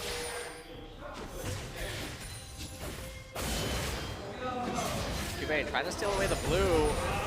Doesn't end up getting it. Expression actually manages to save it. Here's the spot turret you were talking about. They're getting a lot of damage done, and here comes Fly. He really wants to get in there. Lands the chain onto Cortete, but they are going to turn this around. Here is Core and Cuvée jumping on the plane there. 2 kills going down. Expression is all alone, and no matter how tanky he is, will eventually fall. Samsung taking a really fantastic fight here. I swear, guys, he will die eventually. There he goes. That was basically the raid boss.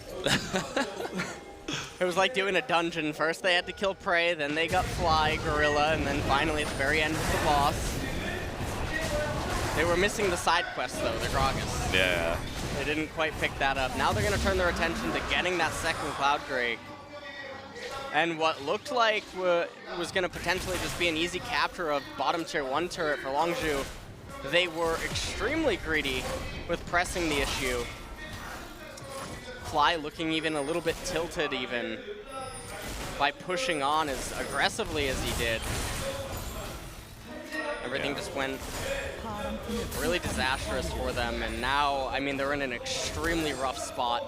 Yeah. They're down about 5,000 gold. Every lane is horrendous for them right now. Top lane, look at that giant minion wave that's about to be shoved in to Samsung, and they can't even make use of it, so it's just a giant pool of gold waiting. Take a look at this replay. They already got the turret. What really was Fly pushing on for at this point, and then they're too far out of position once Crown is able to deliver Cuvée into the back line, and try as he might, Expression. This isn't quite heroic mode. He ends up going The majority of the down after a replay while. is Maokai dying. Yeah, it was definitely an interesting decision by Fly. Probably not the right one. I mean, Lulu right there with Wild Growth and Exhaust and Flash.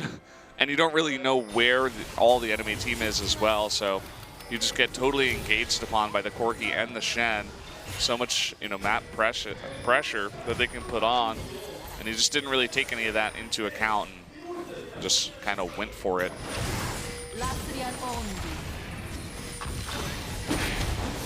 So now, I mean, it's kind of like game 1 where there's not that much action, but then there's one fight right near a turret that just opens the game wide open, and that's what's happened here again. Double Cloud Drake for Samsung and a third one on the way, so they're going to be flying around the map if they can pick up that third one. They're also 6,000 gold ahead. They're in a really good spot now. Shen's movement speed goes from 385 to 431 once the Cloud Drake effect kicks in. So he's basically getting a free tier 2 boots. And right now, I mean, again, with how far ahead Samsung is, you might even just get to see them itemize even more defensive after they finish their next few items, and really just use that to suffocate Longzhu. And this is looking very mini SK Telecom-esque in a way, where everything starts out nice and smooth and even, and then all of a sudden everything just turns on its head. Samsung playing very well. Just really solid play so far today. By the way, I was looking at the movement speed of Jin, and with this Boots of Swiftness and the Yomus and the Double Cloud Drake, who's moving at 515 essentially charging at the Ezreal down the lane. And he manages to spin a gun on his finger at the same time. You like that? Are you impressed? It's pretty nice. Yeah? He's got some skills. I saw there was some thread about how it like violates the 3 top rules of gun safety or something, that he does that. Yeah? Not sure. I didn't actually look at the thread. Do you think he cares about that? he's like a serial killer, right? He's like a crazy person, so. He's not crazy. He's just misunderstood. I see. Well, Crash, he's going to feel misunderstood here as everybody's trying to get onto him. Looks like, actually, he does get away. Almost pays for it. Wow. Cuvée just absolutely shreds through Expression's Maokai. Oh boy. Gorilla. This is what happens when a Corki gets ahead. They may pay for it though here. Prey in a good spot with the red buff. Will be jumped on by Ambition. Everybody very, very low. Heal coming out. Will he be able to survive? Ambition a little bit of hesitation about who to go to, and he will pay for it with his life. Now Ruler on the chase will eventually pick up that kill, but Fly does get away. Well, actually, it was a little bit of a close call there. It almost looked like Longzhu were really going to come out further ahead. Now Cuvée, because he doesn't have the Sunfire cape, he's not aggroing Expression underneath the turret. And CoreJJ probably going to go down. He does. Longzhu fighting their way slowly but surely back into this game. Expression doesn't have teleport. So Cuvée might actually be able to raise this bottom tier 2 turret. Taking a look at the replay, you can just see that Crown going in a little bit too deep. Crash comes over the wall. He says, it's my time to shine. And they finally managed to lock down Crown and delete him. Ambition couldn't quite come up with the kill onto Prey there, and a little bit of indecisiveness from Ruler and CoreJJ ended up in Prey living a little bit longer than they probably intended him to. All right, they're going to call down Fly to help out against Cuvée. See if they can actually pick up the kill. Does have the red buff on this LeBlanc. You can see Cuvée trying his best to fight this one, but will eventually go down.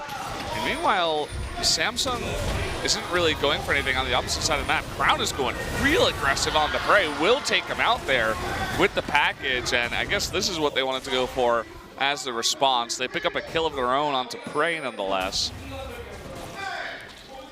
Crown going extremely ham. And I think Prey probably wasn't even expecting that at that point, because they thought to themselves that Cuvée is down. There's no Stand United that's going to be coming in, but the damage output from him was just a little bit too much, and with the assistance of Ruler, they quite handily regained control of the map, and now they're going to turn their attention towards getting that 3rd Cloud Drake. They're going to be flying around the map, man. Take a quick look at this replay. Ruler coming around from the side. Just the damage that came out from Crown and Ruler, way more than Longzhu are able to handle right now. And Crash and Gorilla couldn't quite do anything there to pick up the kill onto Crown. So right now the problem is that it's all about trying to stabilize for Longzhu, and then they're gonna need to find themselves a pick off the back of Expression and Crash. And Fly's gonna need to find an angle into the fight. So if Samsung keep taking this slow and steady, you can see now the defense items beginning to come out. Locket completed for Cuvée. Locket gonna be completed for CoreJJ as well, and then he's gonna eventually pick up the Redemption, and things are just gonna get harder and harder. Ruler picked up Infinity Edge, the Brawler's Glove, so he is also beginning to hit like a truck now. Not going there very defensive there. There's the one member of the team that will not. Samsung with the worst possible RNG. 4th dragon of the game is going to be Ocean.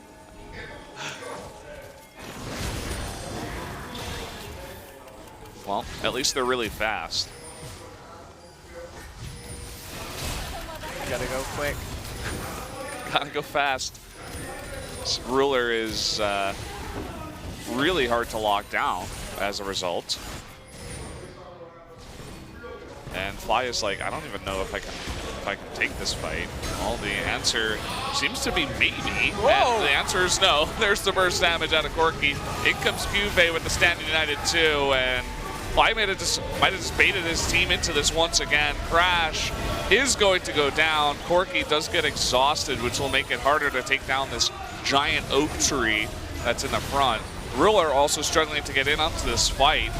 Expression is going 1v4 right now and is still alive. Prey in the back does take out Jin, actually.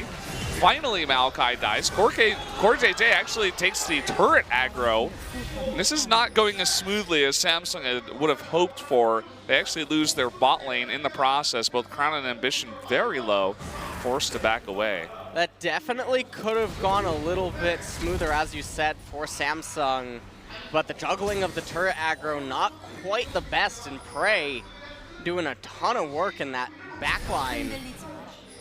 Take another look, and you know, to be completely honest, I feel like most of the other Forkies would have failed this here to get the kill onto Fly as quick as Crown did. And off of that, Crash trying to follow up, wasn't able to come up with much. And then once Expression arrives, he is just so tanky and durable that he ends up eating up so much time. And you can see that Ruler tries to go for that dancing grenade and auto attack, ends up taking turret aggro. Cuvee not realizing it, tried to block the auto attacks from Prey. And then the turret re-aggroed onto Core JJ, and he ended up falling. Yeah, not the smoothest. It's one of those little fights that you can break down and really begin to see the difference between a team like Samsung, who's like middle top tier, right below SKT and KT. The difference between Samsung and teams like SKT and KT, who would have made that look a lot smoother and probably would have cleaned up a bit more. It's the little things when it gets to the top level. Micro things that matter. And if you're Samsung, you probably want to hit a timing here where Prey doesn't yet have his Blade of the Ruin King. Now we'll see if they're able to hit that timing. Gorilla is going to be locked down. Gorilla hitting like a truck. Crash with a nice keg. Does get Ambition into position to be knocked down, but he's going to jump in. Really nice stun there. Fly's jumping in now. Ambition is going to go down. And Longzhu is turning this around. They can't get past this wall that is Maokai. They're going to lock down Cuvee. Oh, nice grab there, though. Looks like Crown wants to turn this around with the help of Ruler. They're going to lock down two. Crash and Fly forced to run away with their tail between their legs. Well, that's one of the problems that Longzhu have, is when they run out of fuel, they run out of it pretty hard. And Crown and Ruler can kite for days if it keeps on going. Crown is so intense. Yeah, and I mean, at this point, they end up getting a lot out of that fight. Ping's going down now onto Baron. That could end up being a mistake. Crash is still alive, and Ambition's not around, so just gonna secure some vision around to take away the blue buff. Ocean Drake is on the map, and if you're Longzhu, I mean, you might actually want the Ocean Drake to be taken. That way you can potentially coin flip Elder. Oh boy, look at this. Cuvee, he's recalling on a ward. And the past, 5 or so minutes, there have been a bunch of just opportunities that Samsung is giving to Longzhu to come back in this game. And if you're Samsung right now, you don't need to handshake any sort of a fight right here. Use the curtain call, the poke from Crown to dissuade Longzhu from trying to commit to this. Look at where Fly is. He's waiting in the wings. Oh, he wants Ruler. Wild Growth coming out here, and Fly forced to back off.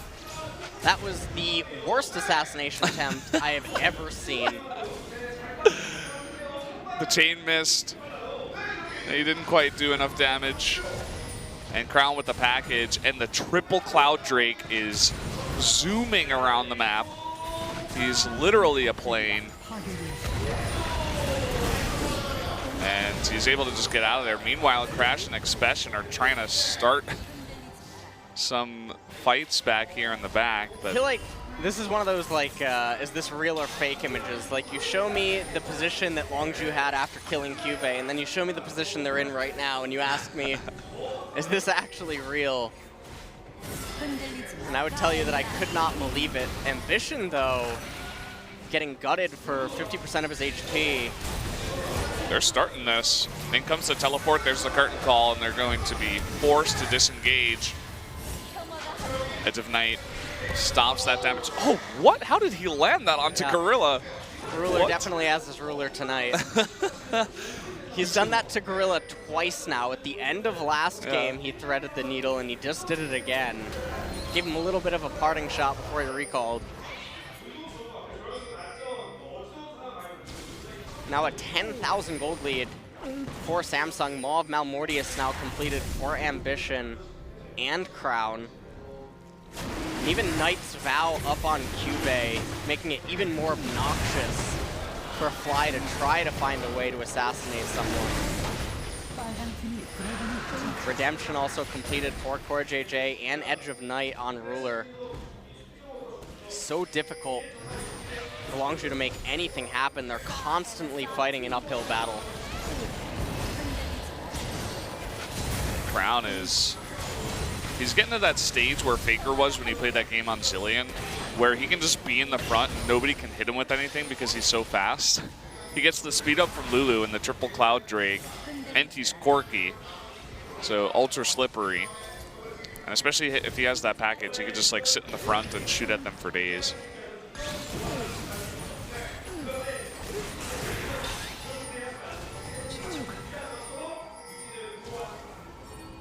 No vision here for Samsung, and it looks like they're just moving on in, trying to bait Longzhu into a fight. Oh, they landed onto Crash, that deadly flourish. There's the curtain call. Oh, it looks like he does get that last hit. A little bit of whose base is it anyway, as Samsung begins to retreat into Longzhu's base. In comes Fly, they want Ruler, and they lock him down with the Twisted Advance. There is the Wild Growth and the Stand United. He's a tank now. And Expression's still alive somehow, some way. Ambition, though, might go down so close, but no! The crit coming out from Ruler does take out Fly right there at the last second. Ambition stays alive. Looks like Samsung will be able to convert into at least a turret, maybe this inhibitor. Maokai is certainly the raid boss. And I don't know really what to say of that fight. I felt like that was the dream spot for Longzhu, and still they came out with nothing at the very end. Lost an inhibitor, lost the red buff as well, and now obviously Samsung Galaxy gonna turn their attention to Baron. Elder Dragon's gonna be the next Drake that spawns, by the way, and if Longzhu manage to make it there, they can pray for it, but in this replay you can see they get onto Ruler, but then once the Stand United and the Redemption come out, Expression try as he might to just be an unstoppable wall. Wasn't quite enough. Ambition almost went down there. Managed to live, and then Samsung were able to convert that into the tower and inhibitor. Ruler beginning to deal ridiculous amounts of damage. Just obnoxious what his crit is hitting for. So if he does survive, he's able to just dish out crazy amounts. Samsung, they're just trying to bait Longzhu into that Baron pit. Crown, he wants it. Fly so badly. Will not be awarded with it just yet. Now all that Samsung have to do right now is just dance at Baron. They don't even need to start it. They have control and initiative up in top lane. Doesn't matter if Longzhu pushes in mid. They still have their mid-tier 1 turret. And so all you have to do is wait for these super minions to begin applying pressure. Take Expression away. They could easily have just planted Cube up in top lane right now. They're being a little bit more forward and aggressive, and Crash is going to need to steal this. Well, if he gets taunted and jumped on, that's going to be a bit hard. He's still alive somehow. So many people have gotten away with such little health. Ambition and Crown getting pretty low. Fly able to get that assassination there. Now Fly on the run. So many Samsung members are chasing Fly, and they can't even pick him up. Finally, they're trying to get him just barely. That minion shot, he's still alive. Somehow, he gets out of there. Meanwhile, Cube, he might be losing his GA here. During the entirety of that fight, it was 4 members of Longzhu against 1 Shen, and he's still alive, guys. Will he live at the end of this fight? That's the real question. He's dodging. It looks like he may just. What? Meanwhile, in the base, Fly, he does survive, so he's able to clean that up.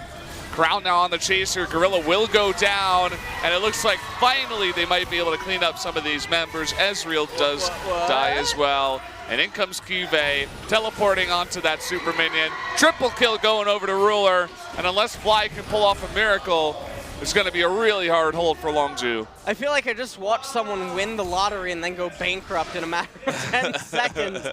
I don't know how this all came to be after Longzhu seemed like they were in such a fantastic spot. After that failed attempt at deleting Crash. Now, yeah, Samsung Galaxy are just going to push on and end this game in a very confusing series of events. Fly going to go down anyway. The Zanyas only prevent the inevitable death. And there you go, a 2-0 victory tonight for Samsung, our second of the night. And then a quick series as well. 29 minutes, 40 minutes. They finally make it work here after stumbling a bit in fight after fight. Yeah, and I mean, you have to feel good if your Ambition managed to close out the series. They didn't need Haru tonight, so that has to give him a little bit of a confidence booster. Look on Longzhu's faces, though. All looking pretty sad. Yeah, especially looks like a lost puppy, man. It's like he can't even believe what happened. He was extremely tanky, though, in this game. At multiple points, he proved to be quite the raid boss. A lot of people were stating that Maokai would be weak in 7.4 because of the nerf to his mana in lane, but you don't really need mana when you have so much in the later stages, and Maokai's always going to get there. And so, look at this team fight. They almost managed to get Crash, but not quite. He even had about 100 HP. And then Ambition ends up going down. And then look at Cube in the back. He wasn't able to get onto Prey, and I'm so glad that we're going to be able to get to watch this. So watch the 4-man party. They couldn't really do anything, and then he still has Guardian Angel up, and he goes back in. This just looks like an unfair fight. Look at how long he lives, and then eventually Samsung were actually able to turn back around and get to him. And you can just see how obnoxious Shen is. Prey at that point, he had no mana left. Everyone was running. We didn't even actually get to see Ruler. He landed a deadly flourish to get his double kill. Will it be Kive in that MVP interview? Looks like he was talking to someone and all of a sudden didn't get up, so it's definitely a possibility. Curious about who would be the MVP in that last one.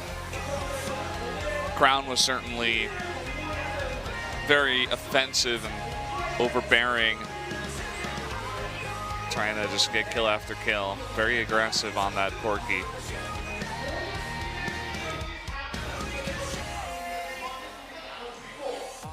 So that's gonna do it for our night. I mean, we're gonna go into the MVP interview after a short break, maybe just a minute. Crash looks actually really sad. I actually wonder why they're still sitting in the booths. I feel like teams normally actually wrap up faster. Yeah, kind of interesting. But either way, guys, we are going to take a very quick break. And when we come back, we're going to get into that MVP interview. So stay tuned. We'll be right back.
back here at the analyst desk. We're going to be jumping into that MVP interview in just a minute, guys. I'm joined by Binu once again, and even though it took them a bit longer this time, Samsung able to take the victory in a 2-0. 2-0 is always better than 2-1, no matter how long it takes, Brendan.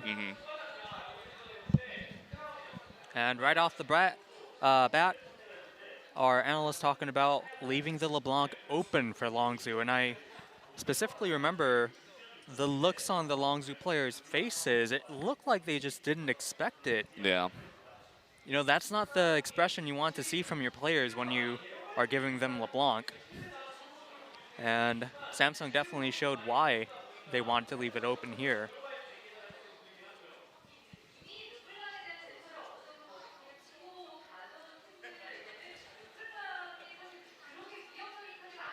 And just to speak a little bit more on that, maybe Fly just not the player who plays LeBlanc. So far this season, he's shown us Echo, Rise, Aurelion Sol, Talon. I mean, Fly has always been that kind of oddball mid laner Yeah. who And, never necessarily sticks to the meta stuff, but still, it's really interesting to see it's LeBlanc, you know? yeah. He also had not the best day today to be even a bit nice to him. Definitely not his strongest performance here in LCK. So now it looks like they're ready with the match result screen. Of course, Samsung Galaxy taking the win, 11 towers to 1, and really, what could you say? All the dragons, all the gold. Yeah, even with that kind of bad roll on the RNG of the Drakes, the 3 Cloud Drakes and the 1 Ocean Drake, about as bad as it can get, essentially. You can see the crazy amount of damage that Corki was able to do, 47.3 thousand. That's pretty unbelievable. And just a quick shout out, because I think this is really important to the bottom lane. In all 4 games tonight, we've seen an Ezreal or a Lulu, not necessarily always together, but I think definitely teams are keeping in mind the Ezreal Lulu bottom lane that SK Telecom T1 showed us. Bang and Wolf, possible trendsetters over here. Of course, the Ezreal Lulu bottom lane not working for everybody. Deft and Mata pulled it off, but Prey and Gorilla not so lucky tonight. Well, the MVP is Crown. I don't think this should come as a surprise. 10-2-6, 84% kill contribution, 1,160 damage per minute. That's about as high as a number as I've seen in quite a while. Even with all the action, got 400 CS, you know, almost 10 CS a minute, which is, you know, difficult to do. And now at 800 MVP points, I think he must be first place. That's right. He's the one that left the LeBlanc open, and he's the one that had to face it. And he did a magnificent job with it, with the Corki. Also, Ambition, just another shout out to him because he did play both sets tonight. We'll definitely be seeing more of him on this interview. Oh, It will be Ambition and Crown. Yeah.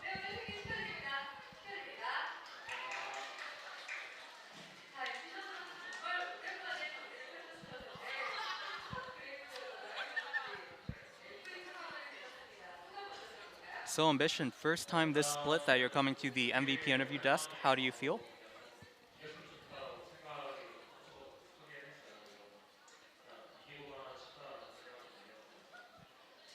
And he says, it's been such a long time, and when I knew that I was going to play, I really wanted to win. So he's very happy that he did get the victory.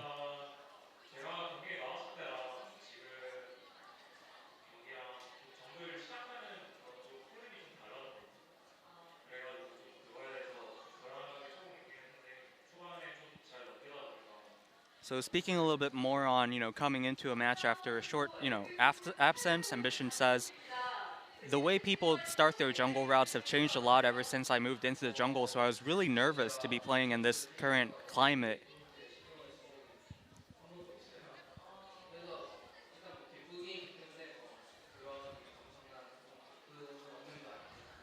Meanwhile, Crown's reaction to the victory is, I believe he said, I feel like I didn't do anything, so I am happy, but I'm not overjoyed happy. Crown didn't do anything? What? Is he living on a different planet? High standards there.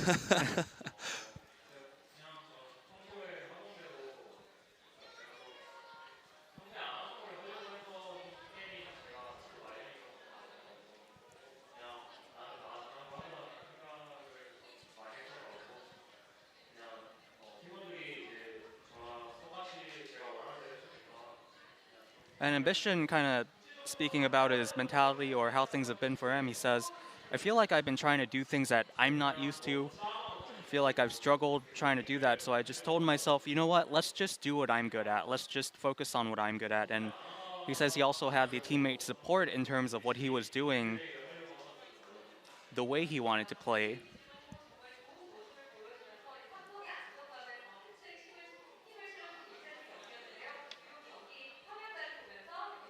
So it looks like we're gonna move to some of the highlights of the match. Again, looking at some of his early ganks on Graves.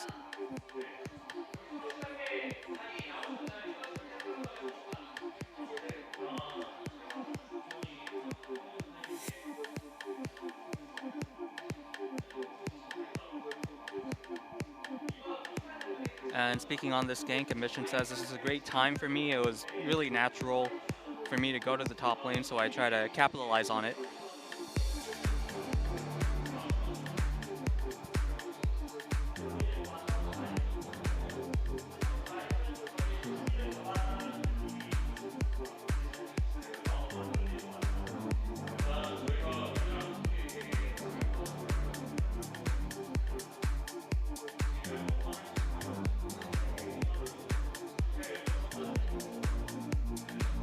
So speaking on this bottom lane gank, first question was, Ambition, did you feel like you had the game when you executed this dive? And Ambition says, yes.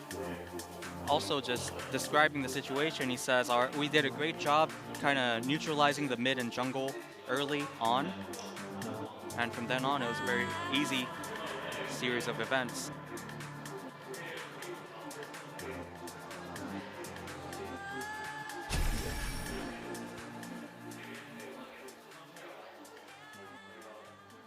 And speaking more on that last highlight, he says, it was definitely a pick, or rather, he did get picked off. It was a mistake, but Samsung Galaxy are already so far ahead at that point that they managed to capitalize on it and turn it into a gain for the team.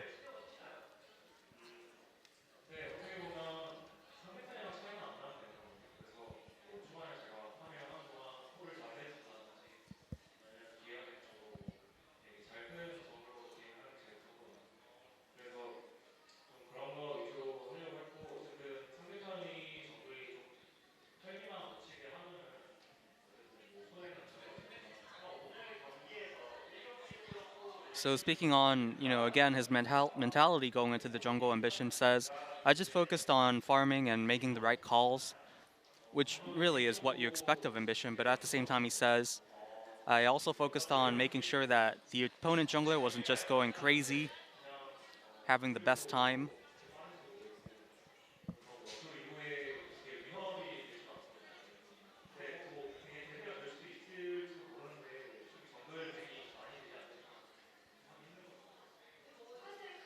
And I believe that question was about Graves. Ambition says, I'm not sure if it's going to be...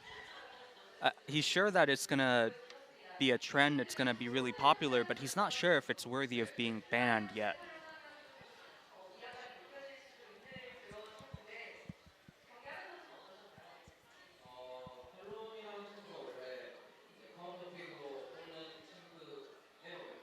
Now talking about Fly's Talon pick in set 1 and how Crown dealt with it.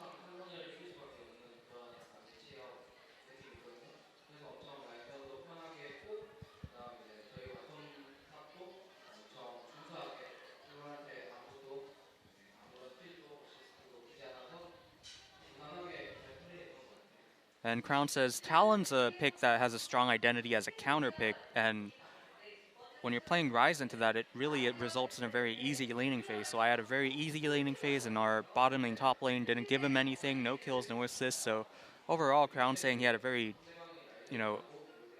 straightforward, easy time against the Talon.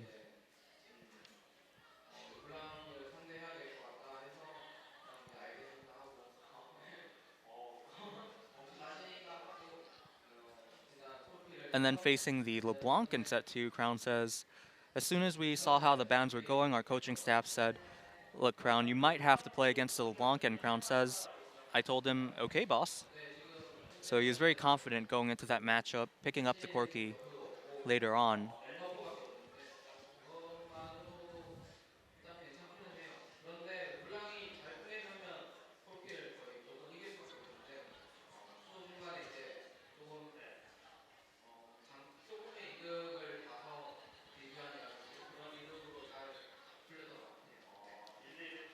So speaking on that matchup, Crown says if the LeBlanc player does really well, they could really dumpster or they could really hand it to the Corki, but he says he felt like he had a much better time himself because he got some minor advantages early on that he managed to keep throughout the laning phase.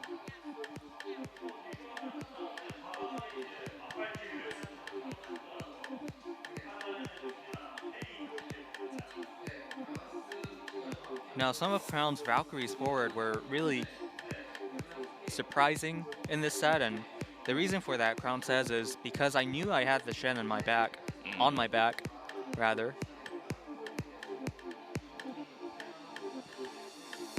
So even in a lot of situations where he might not have typically gone in, he had faith, he had confidence that he was going to survive it, and chose to dive in with that Valkyrie.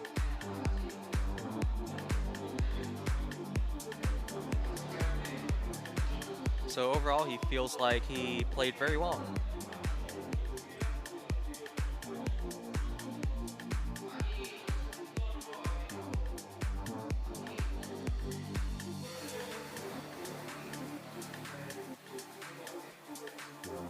And regarding the overall quality of play, Crown says it's not necessarily a composition that we're trying out for the first time. We practiced this a lot, so really didn't have to overexert myself or just try to do something that I'm not used to doing.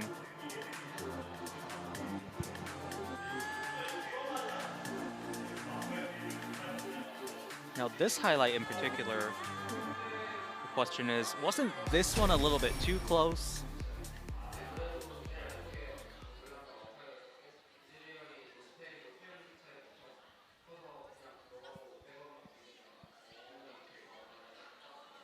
And Crown says it was a bit dangerous, but in the end he did manage to kill LeBlanc, and he had a clear idea of Ezreal summoner spells, I believe that's what he said, and that's why he decided to go in the first place.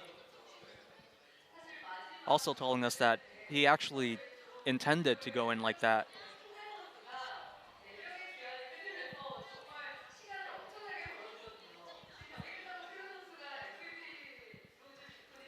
Now, also a strong MVP candidate in the second set, Cuvée, interrupted 4 people's recalls.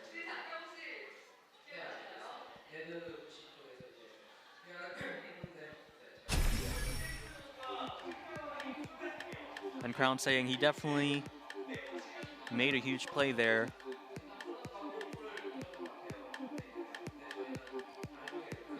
And he's saying, we heard the call from Cuvée that he actually interrupted 4 people, but they were all down there against the LeBlanc, just like how Cuvée is going against 4 people right now.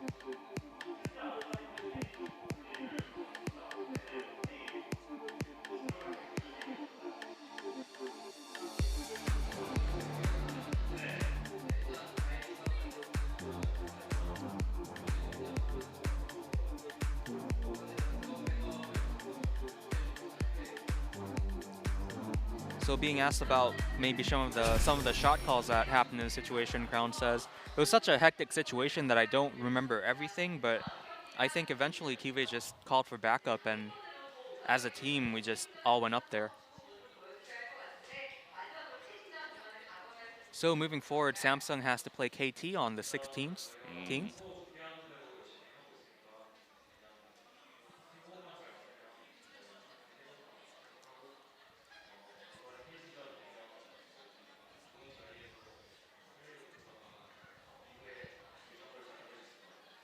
And Ambition says we're practicing really hard, we're practicing well as usual.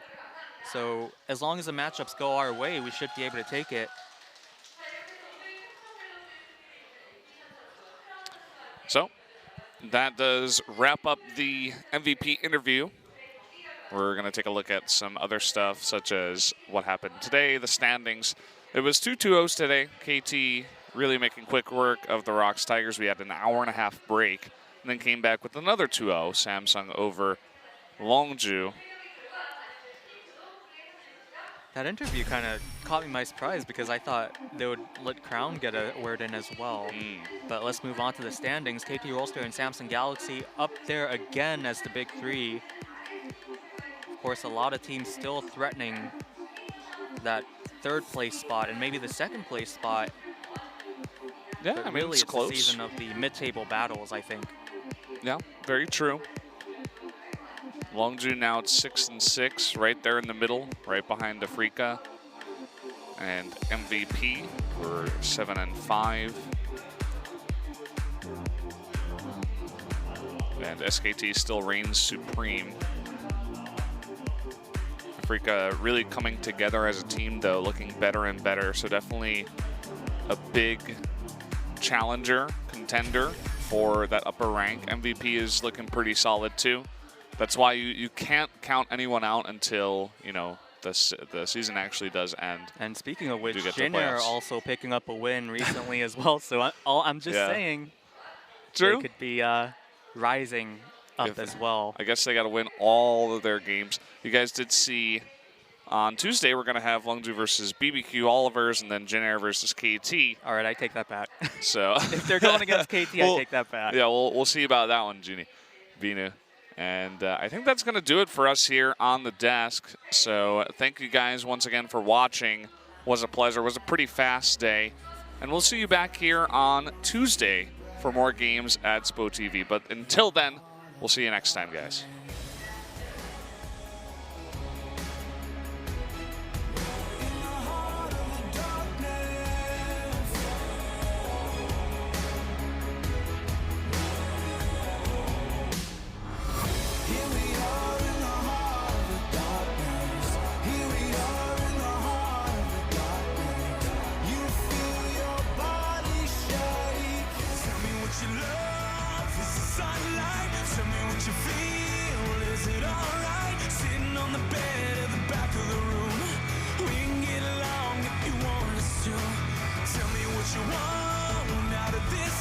Tell me what you say when the mood's right. Sitting on the bed in the back of the room.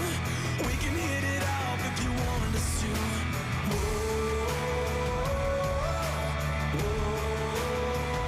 I'll learn to cover you.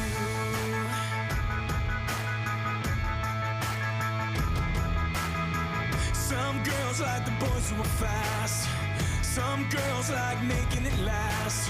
Who are you? Some girls got so much to prove, but those girls got nothing.